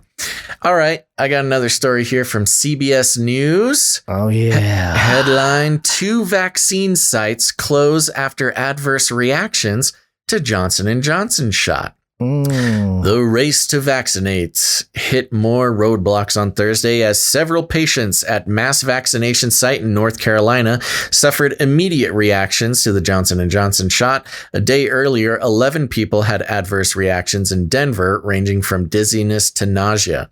Both sites temporarily shut down. Quote, critical error. Okay, I'm back. Oh, no. Quote, at this point, we have no reason to believe there's anything wrong with the vaccine itself, said Dr. Shauna Gully, a Centura Health Chief Clinical Officer. Quote, this is a temporary pause of one brand of vaccine so that we can investigate it further. They're always like that. They're always what do you mean there's nothing wrong? But there's nothing wrong. It's just, you we're just making shut sure. down thousands of people from getting it. You must think something is wrong. Nothing to see here. Everything's fine. Please move along. The news comes as distribution of Johnson & Johnson vaccine is expected to fall 85% next week, due in part to a factory mix-up. Oh, is that what you call it? Meanwhile, We mixed it up. We don't know what's happened. It's over here. It's over there. Just a little mix up. Nothing to see here. Nope. We're just shutting this down because a bunch of people almost died. No, it's totally safe, but just a little factory mix up. Meanwhile, the Midwest is on the verge of relapse. Relapse? Yes, we're going to relapse. We just can't get enough of that COVID. We just love this stuff. You don't have to get too much further into the story because the next one actually, I think, summarizes some of what this article tries to discuss. Part. Okay. Yeah. Why don't we just get into it? Yeah. So this is today's show. And so this is today's show tweeting out some states with stricter rules are now seeing surges in COVID-19 cases, while many others that rush to reopen are experiencing sizable drops. The numbers have experts scratching their heads. What is going on? So here we go. Call it a COVID conundrum in states with the strictest measures in the country, like Michigan, Pennsylvania. Sorry, I couldn't pass that up. Movie style voice guy. Call it the COVID conundrum. It's a COVID conundrum. In states with the strictest measures in the country, like Michigan, Pennsylvania, and much of New England, cases are on the rise. While in the South, states like Arkansas and Texas that have reopened businesses and ripped away mask mandates are seeing their numbers drop. I'm announcing today. Hold on. Ripped away mask mandates. Ripped away mask mandates. Ripped away mask mandates. It's like giving the image of somebody like ripping off your mask. Rip it off. That the statewide mask mandate will be lifted. People and businesses don't need the state telling them how to operate. So what might explain the apparent contradiction? One theory, differences in testing rates. Alabama has experienced one of the biggest dips in reported infections, more than 50% in 2 weeks. But it's also dead last in the U.S. for COVID testing, only 56 tests per 100,000 people. That's a fraction of what you'll find in places like Vermont, Massachusetts, and New York, where numbers are surging. How much does lack of adequate testing have to do with the numbers that we're seeing right now? Oh, please. When you don't test, you're blind. And when you're not testing, you have a false sense of what the real problem is in your... Okay, hold on, Dr. Eileen Marty. First off, this is the we can never be wrong syndrome. Yeah, infectious disease expert at Florida International University, playing sociologist here. But if people aren't experiencing being sick or having symptoms, why would they get tested? Yeah, They're basically admitting that this doesn't affect you, number one, or that the tests are faulty because if you take a test, you're going to be positive and, we have a big pandemic. Yeah. But people aren't. Because they want you to believe asymptomatic spread, which has been shown in study after study to basically be non-existent. Yeah. It feels like the stats are so, they're just so obvious. They had to address it and they had to provide an answer. Mm-hmm. And this is, you're right. It's we can never be wrong syndrome. Your community. Yeah. Another theory, COVID fatigue. In Michigan, where people are just coming out of lockdown for the first time in months, cases are up more than 100% as demographics shift. What's different in this wave is these are younger individuals between the ages of 30 and 60, the vast majority of which are not currently vaccinated. Texas, on the other hand, began reopening its doors months ago and just jammed 40,000 people into the Rangers ballpark, many without masks. A lot of individuals in the southern part of the U.S., and especially here in Texas, have already been exposed to the coronavirus. So many individuals already have coronavirus antibodies. That leads us to the risky behavior we've seen in places like Miami Beach, Florida, where numbers have only increased slightly. And theory number 3, that young people are acting as carriers. As doctors say, they're returning to other states, taking the virus with them. Those are the least likely to show up for testing. And when those younger individuals infect older individuals or more vulnerable individuals, that takes time. Bottom line, health experts say the falling figures in the South might be giving a false sense of security. Do medical experts worry is emboldening those leaders who said this is a good idea to loosen restrictions? We worry about if there's a perfect storm brewing. If we remember, this virus always... It's a storm. The storm's coming, Basil. Yeah, geez Louise. It takes 10 to 14 to 21 days to develop. We might just be seeing the early effects of that right now.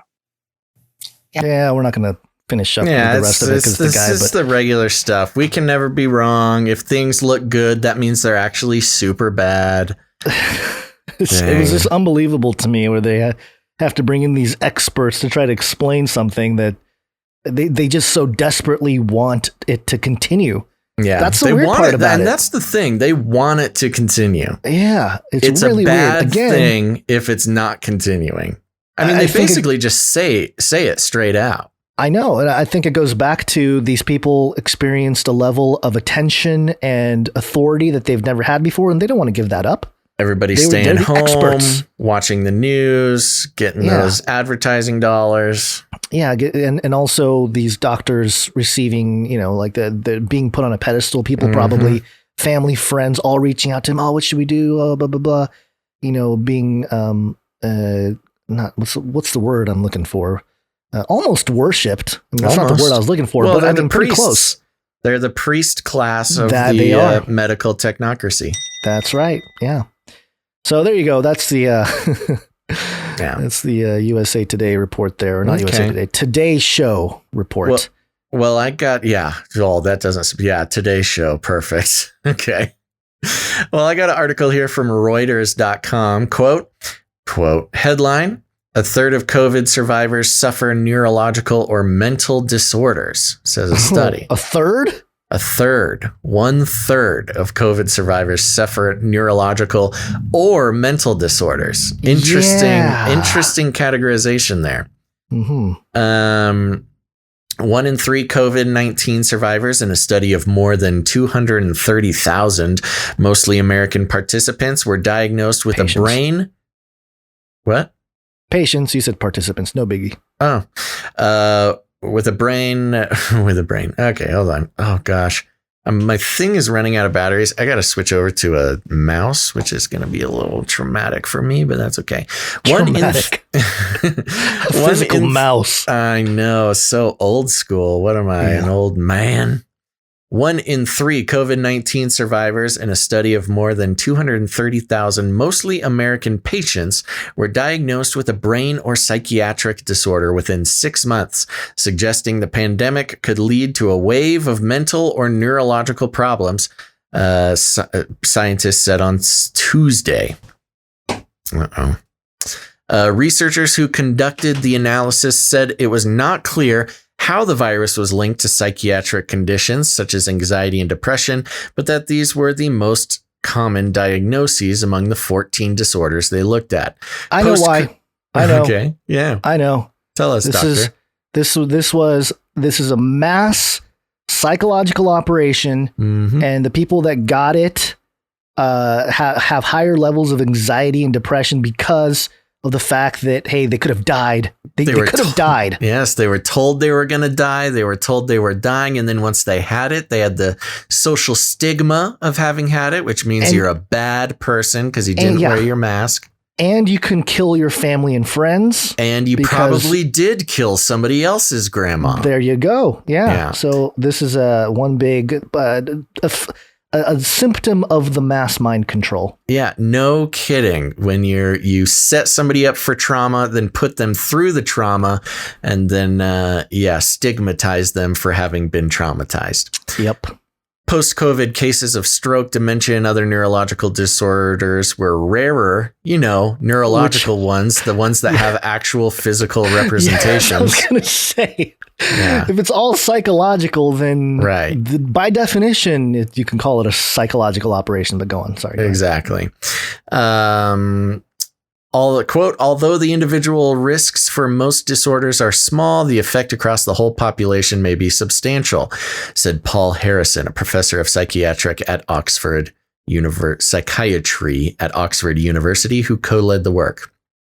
Max Tackett, also an Oxford psychiatrist who worked with Harrison, noted that the study was not able to examine the biological or psychological mechanisms involved, but said urgent research is needed to identify these, quote, with a view to preventing or treating them. And that is the key right there. Said urgent research is needed. This is a funding plea. Yeah. This is a funding move, is what it is. We need money.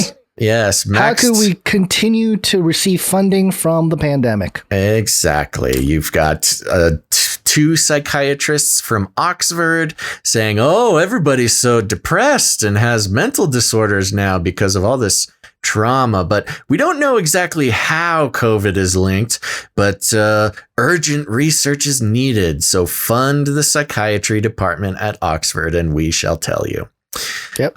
Health experts are increasingly concerned by evidence of higher risks of brain and mental health disorders among COVID-19 survivors. A previous study by the same researchers. Oh, it just happens to be the same guys who keep getting funded for all this research. Wow, found last year that 20% of COVID-19 survivors were diagnosed with a psychiatric disorder within 3 months. Wow. The new findings published in the Lancet Psychiatry Journal analyzed health records of over 230,000 COVID-19 patients, mostly from the United States, and found 34% had been diagnosed with neurological and psychiatric illnesses within 6 months. Yeah. Duh. Okay. Yep.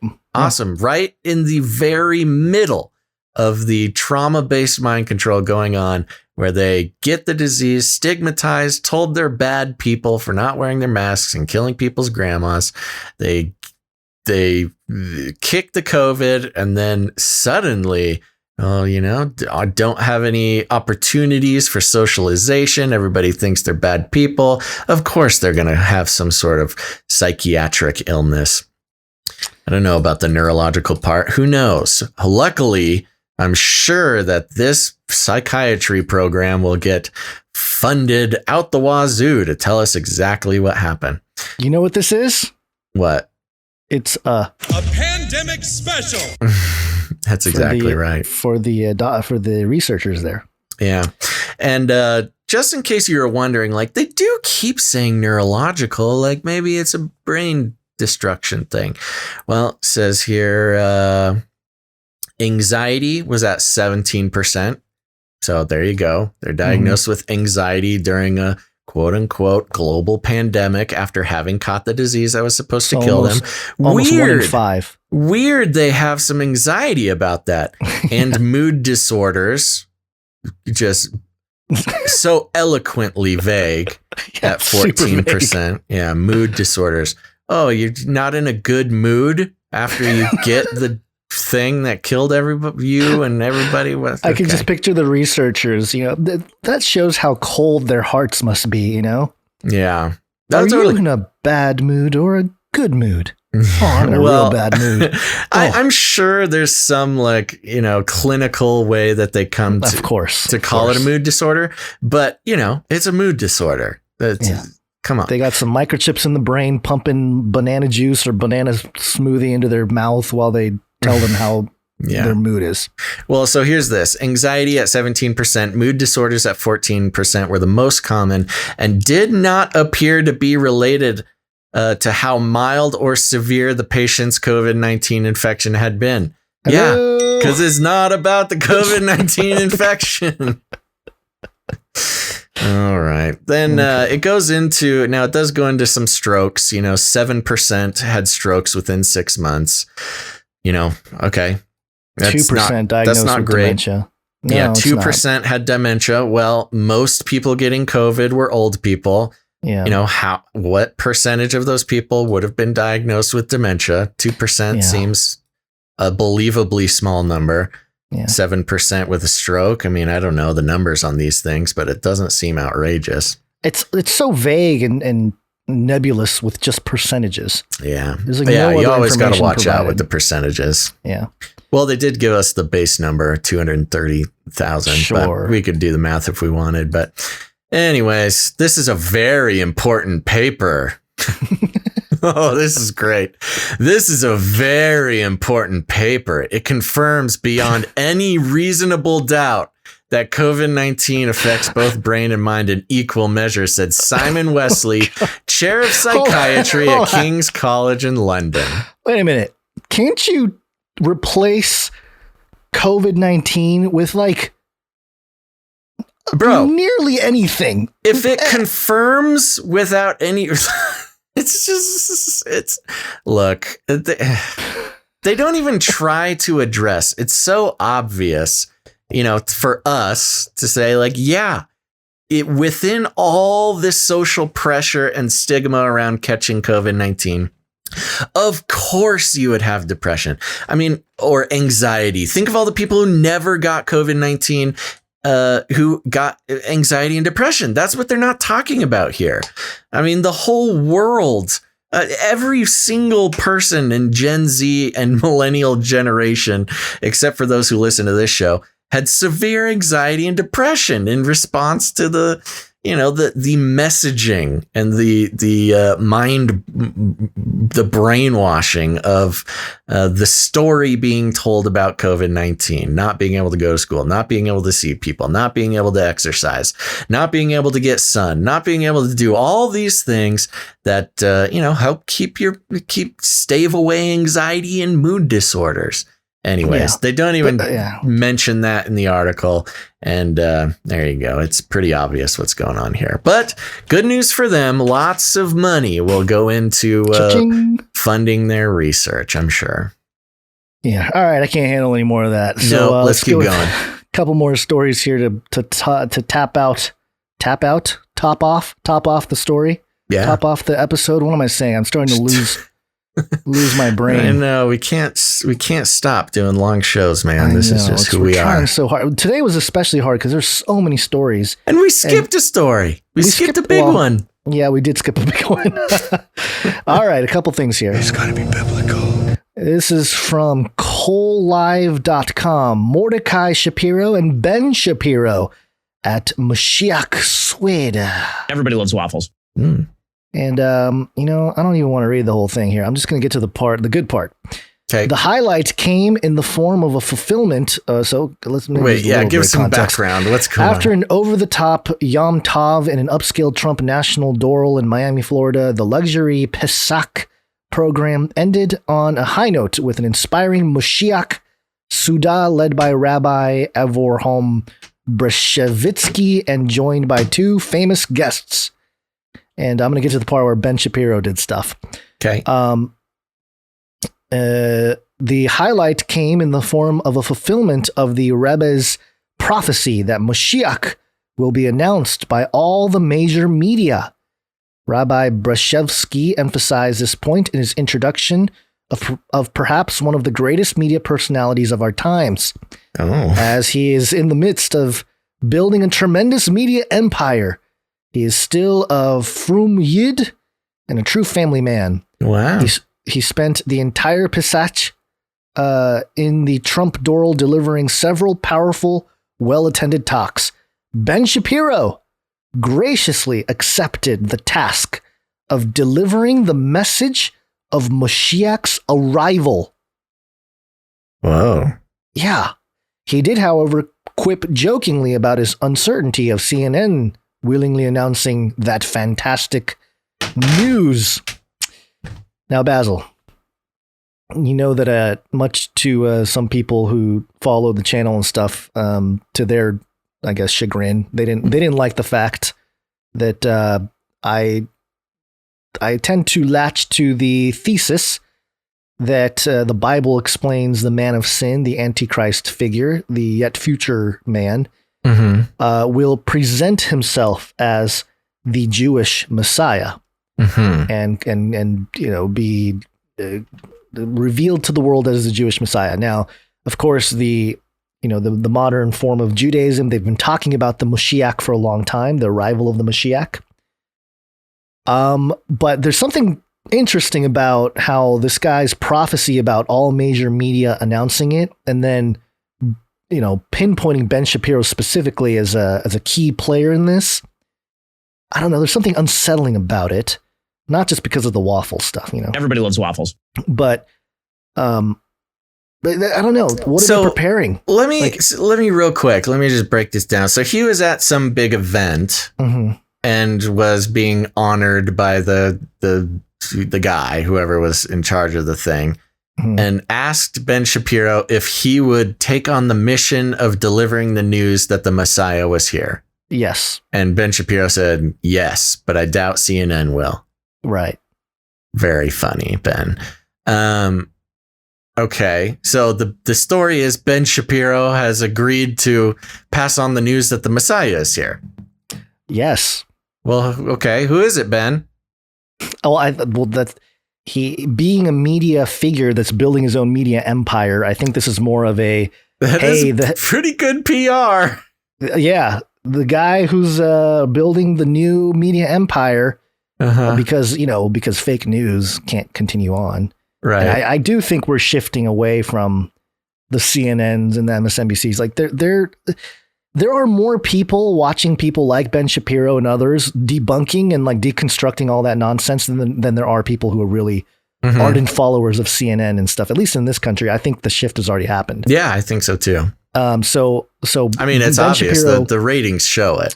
The ratings show it, and Ben Shapiro's building not just a news empire, but when the whole what was her name, the lady from Mandalorian who was canceled, she Gina Guerrero, I can't remember, Gina something. When she got canceled from Mandalorian, Ben Shapiro's production company picked her up for some, I can't remember. It was like some deal. It was some contract for her to appear in some production for, the Ben Shapiro production team. Right. I can't remember all the names, but basically, yeah, he's building his own media empire that's apart from all this. And so, I know that this is part of Ben probably being a little cordial for the situation, but still, I was going to give him a little bit of that break because he gets brought up on stage. The guy's saying all nice things. He's like, Ben, will you help spread the message that the Messiah is here? What is he going to say in front of a crowd of people? No, I don't think I will. I'd rather not. I kind of have my own stuff going on. He should have said, well, everybody loves waffles to kind of like, move away, sell his stuff. He did get kind of buffaloed into that position. So we'll see what he actually does. Right. But, again, there's two sides to it. There's kind of the alarming side of like, okay, are they really preparing the American media to all at once, or the world media to announce the arrival of Mashiach? Well, they got to wait for the alien. I know. I really, again, I think they're either way. They're planning to do something. So I'm not really getting off that train of like they're preparing at least for a big change. Yeah. And that's part of this next story here too. And so would that make Ben one of the two witnesses? I don't know. I don't think so. Oh, okay. What if he starts shooting fire around? Well, yeah. Okay. Let's see. Well, yeah. This last story here.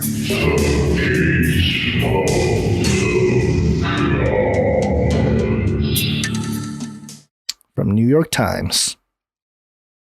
You want to get this, or you want me to? Oh yeah. Sorry, I was distracted. A tiny particle's wobble could upend the known laws of physics. Oh, good. Experiments with particles.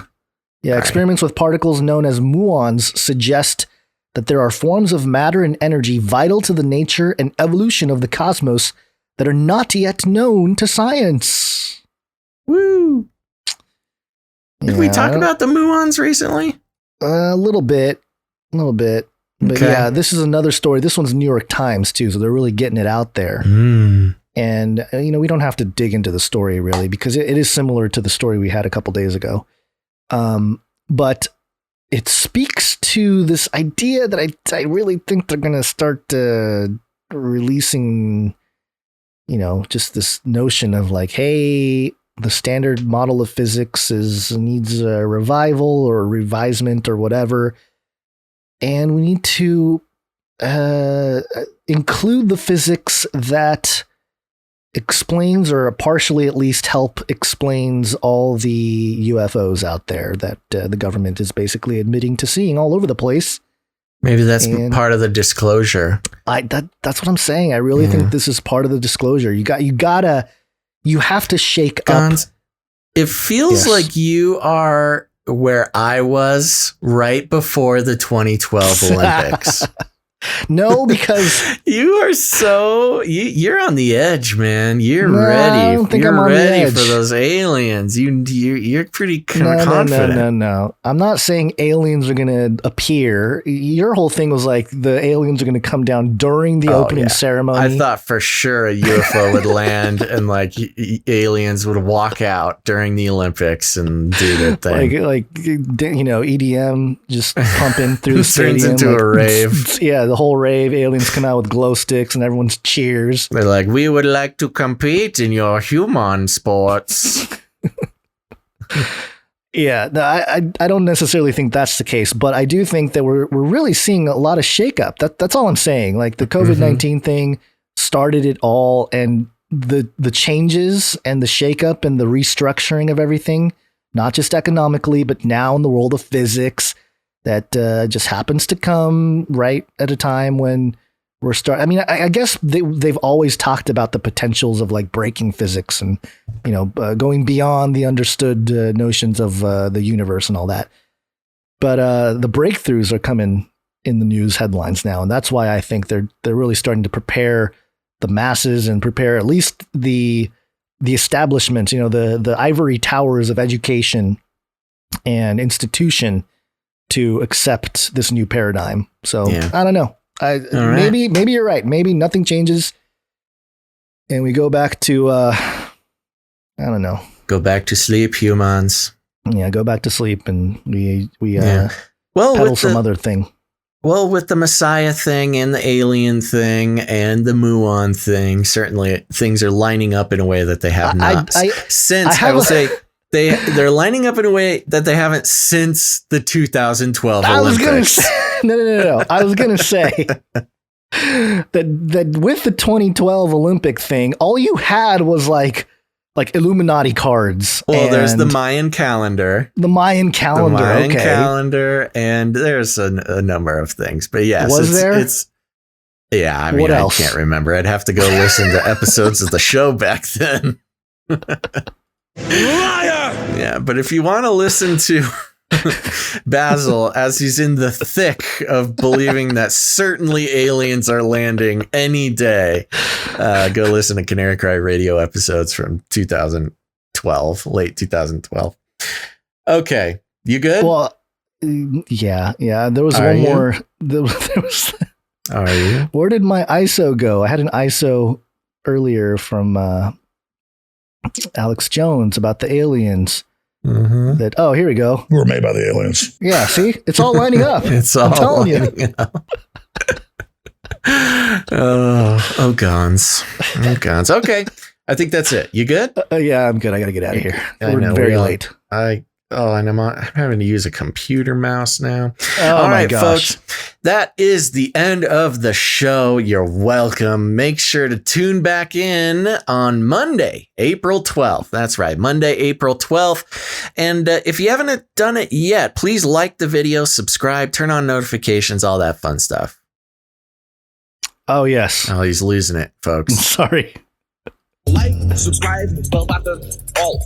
Like, subscribe, bell button, all. That's right. Make sure to do that. Put it on your calendar. In the chat, Jared Kushner. Yeah, there's another Jared. Yeah, another thing. Another dot.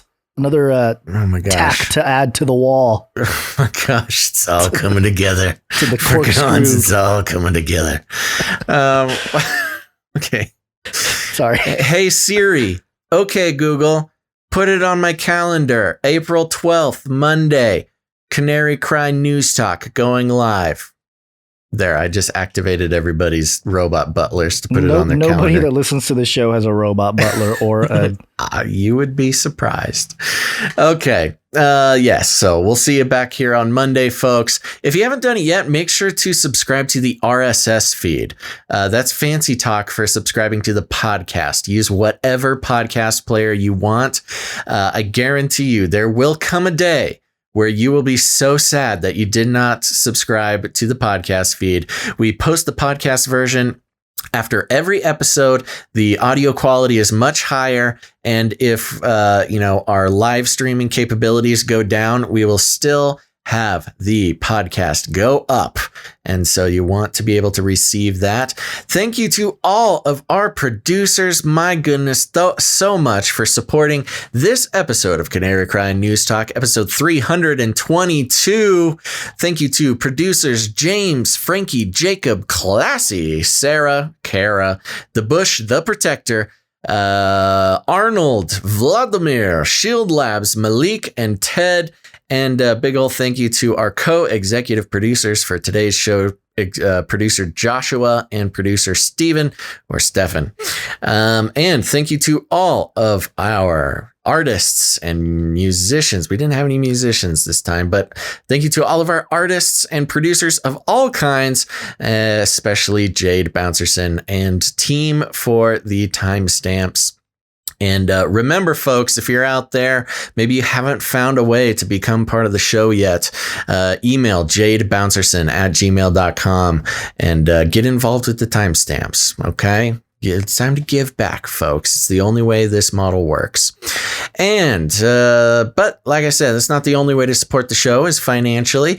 But you can also send in your artwork, send your music, send your jingles, send all that fun stuff to canarycryradio@gmail.com if you like it easy, and canarycryradio@protonmail.com if you like to keep it secret.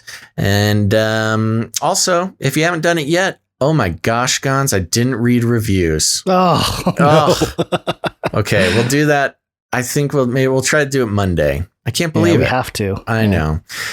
So we're going to be reading reviews on the show. If you haven't done so yet, leave a rating and a review on Apple Podcasts or anywhere that you listen to the show that lets you leave ratings and reviews. That's 5 stars, baby. Give us those 5 stars. Tell us why you like the show. And we'd love to feature you. Did you forget to mention Malik's name or something? No, I mentioned Malik. Okay, he has like a sad crying face. I don't know if it's because you forgot to mention or if it was because could be he's anything. just sad that we're ending the show. It could be anything. Who knows what's going on in Malik's head? Okay, sorry. Anyways, just thanks again, Malik, if I forgot to mention you. I don't think I did. Okay. Where was I? Leave ratings and reviews. And also, here's the thing, folks, just share the show, please. Share it on your social media, share it on your mailing list, share it on just tell your friends. Tell them about the show because you got friends and family who are starting to wake up to the fact that the world is not what it seems. And here's the thing, folks, we call it rattling cages. And if you need any more instructions, here's what you do. You walk right up to them, you grab them by the cage, and then you shake it. The end of the world occurred pretty much as we had predicted. I want to shake things up, stir up some controversy, rattle a few cages. Hey, stop that! You'll never silence me. I'm the last angry man, a crusader for the little guy. Leave the bird alone. Never. Rattle a few cages. Rattle a few cages. The human race will have every opportunity to improve. And if they don't? Ask Noah. That's right. Just ask Noah. And hey, if you're a Gen Z or a younger millennial out there, share the show out on your Instagram or your Snapchat or your TikTok. Whatever the Lord has placed in front of you, use it to his glory by sharing Canary Cry News Talk. Gons, any last words? Nope. Have a good weekend, everybody. Thanks for the big support. Yes. From the producers today. Really means a lot, producers. Thank you very much. Okay, everybody. There you go. We'll be back April 12th. That's Monday. Be here or else. But thanks for listening to Canary Cry News Talk. Make sure to tune in next time. But until then, think outside the cage.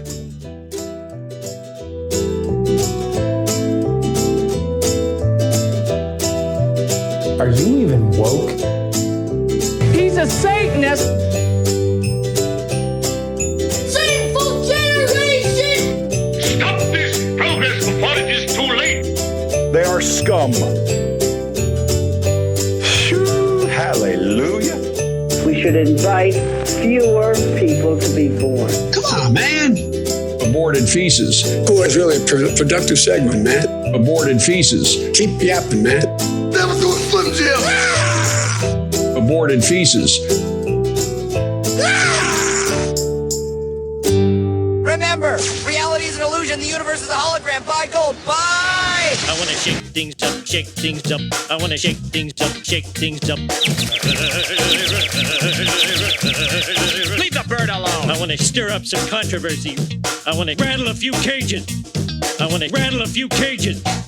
I'm the last angry man. You'll never silence me. I'm the last angry man. I'm the last angry man. You'll never silence me. I'm the last angry man. A crusader for the little guy. Little guy. Little guy. Well, we'll see about that. Whatever, Illuminati.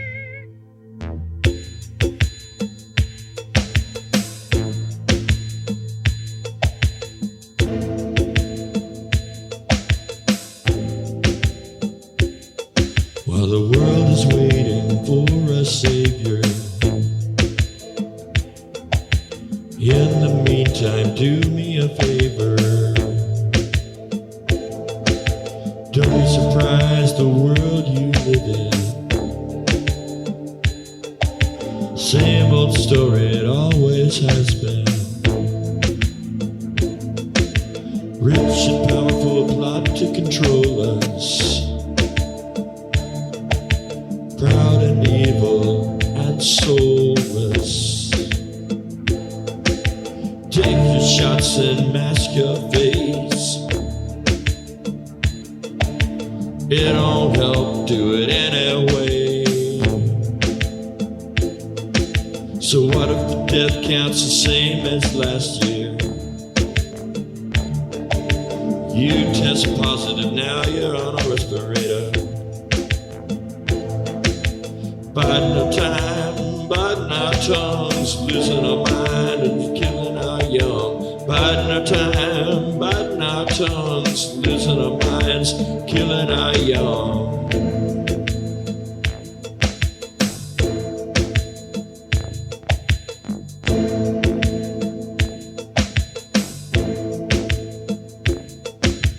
Disconnected from the real world, unessential and virtual. You can't work and you can't play. Better be careful what you say. Re-educate you the Eastern way. Corruption so deep, it's everything they say. Stay home and stay away. Don't go to work, don't get paid. Take your shots and mask your face. It don't help, do it anyway. So what if the death counts the same as last year? You test positive, now you're on a respirator. Biding our time and biding our tongues, losing our minds and killing our young. Biding our time and biding our tongues, losing our minds and killing our young. Biding our time and biding our tongues, losing our minds and killing our young. Biding our time and biding our tongues, losing our minds, killing our young.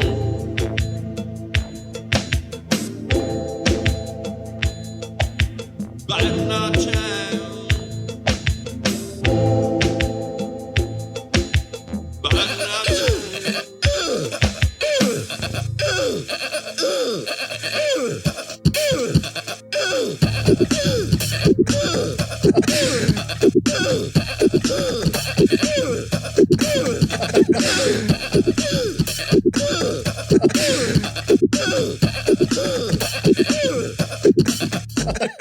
Fun fact, I believe it was another fun fact.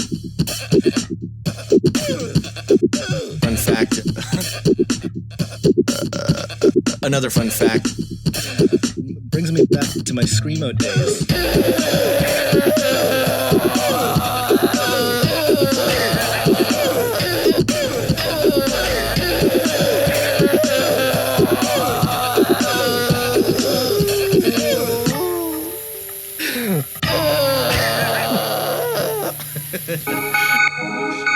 In the future, humans will be confined in a people's zoo. I'll keep you safe and warm in my people's zoo. Are you even woke? I'll keep you safe and warm now in my people's zoo. We're made by the aliens. You, yeah, you in my people's zoo. I'll keep the cameras on in my people's zoo. They are scum. I'll keep the cameras on now in my people's zoo.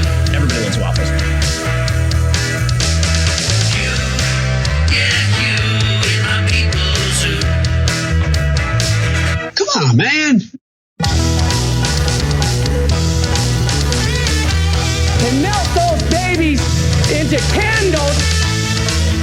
We should invite fewer people to be born.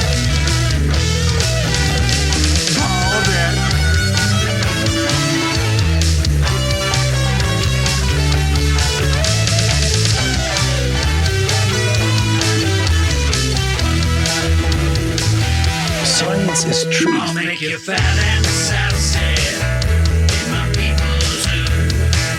This is deep. I'll make you fat and sassy in my people's zoo. She's overworking you. You, yeah, you. You, yeah, you. You, yeah, you in my people's zoo. I'll keep you warm and safe in my people's zoo. Do not come back, you Nazi psychopaths.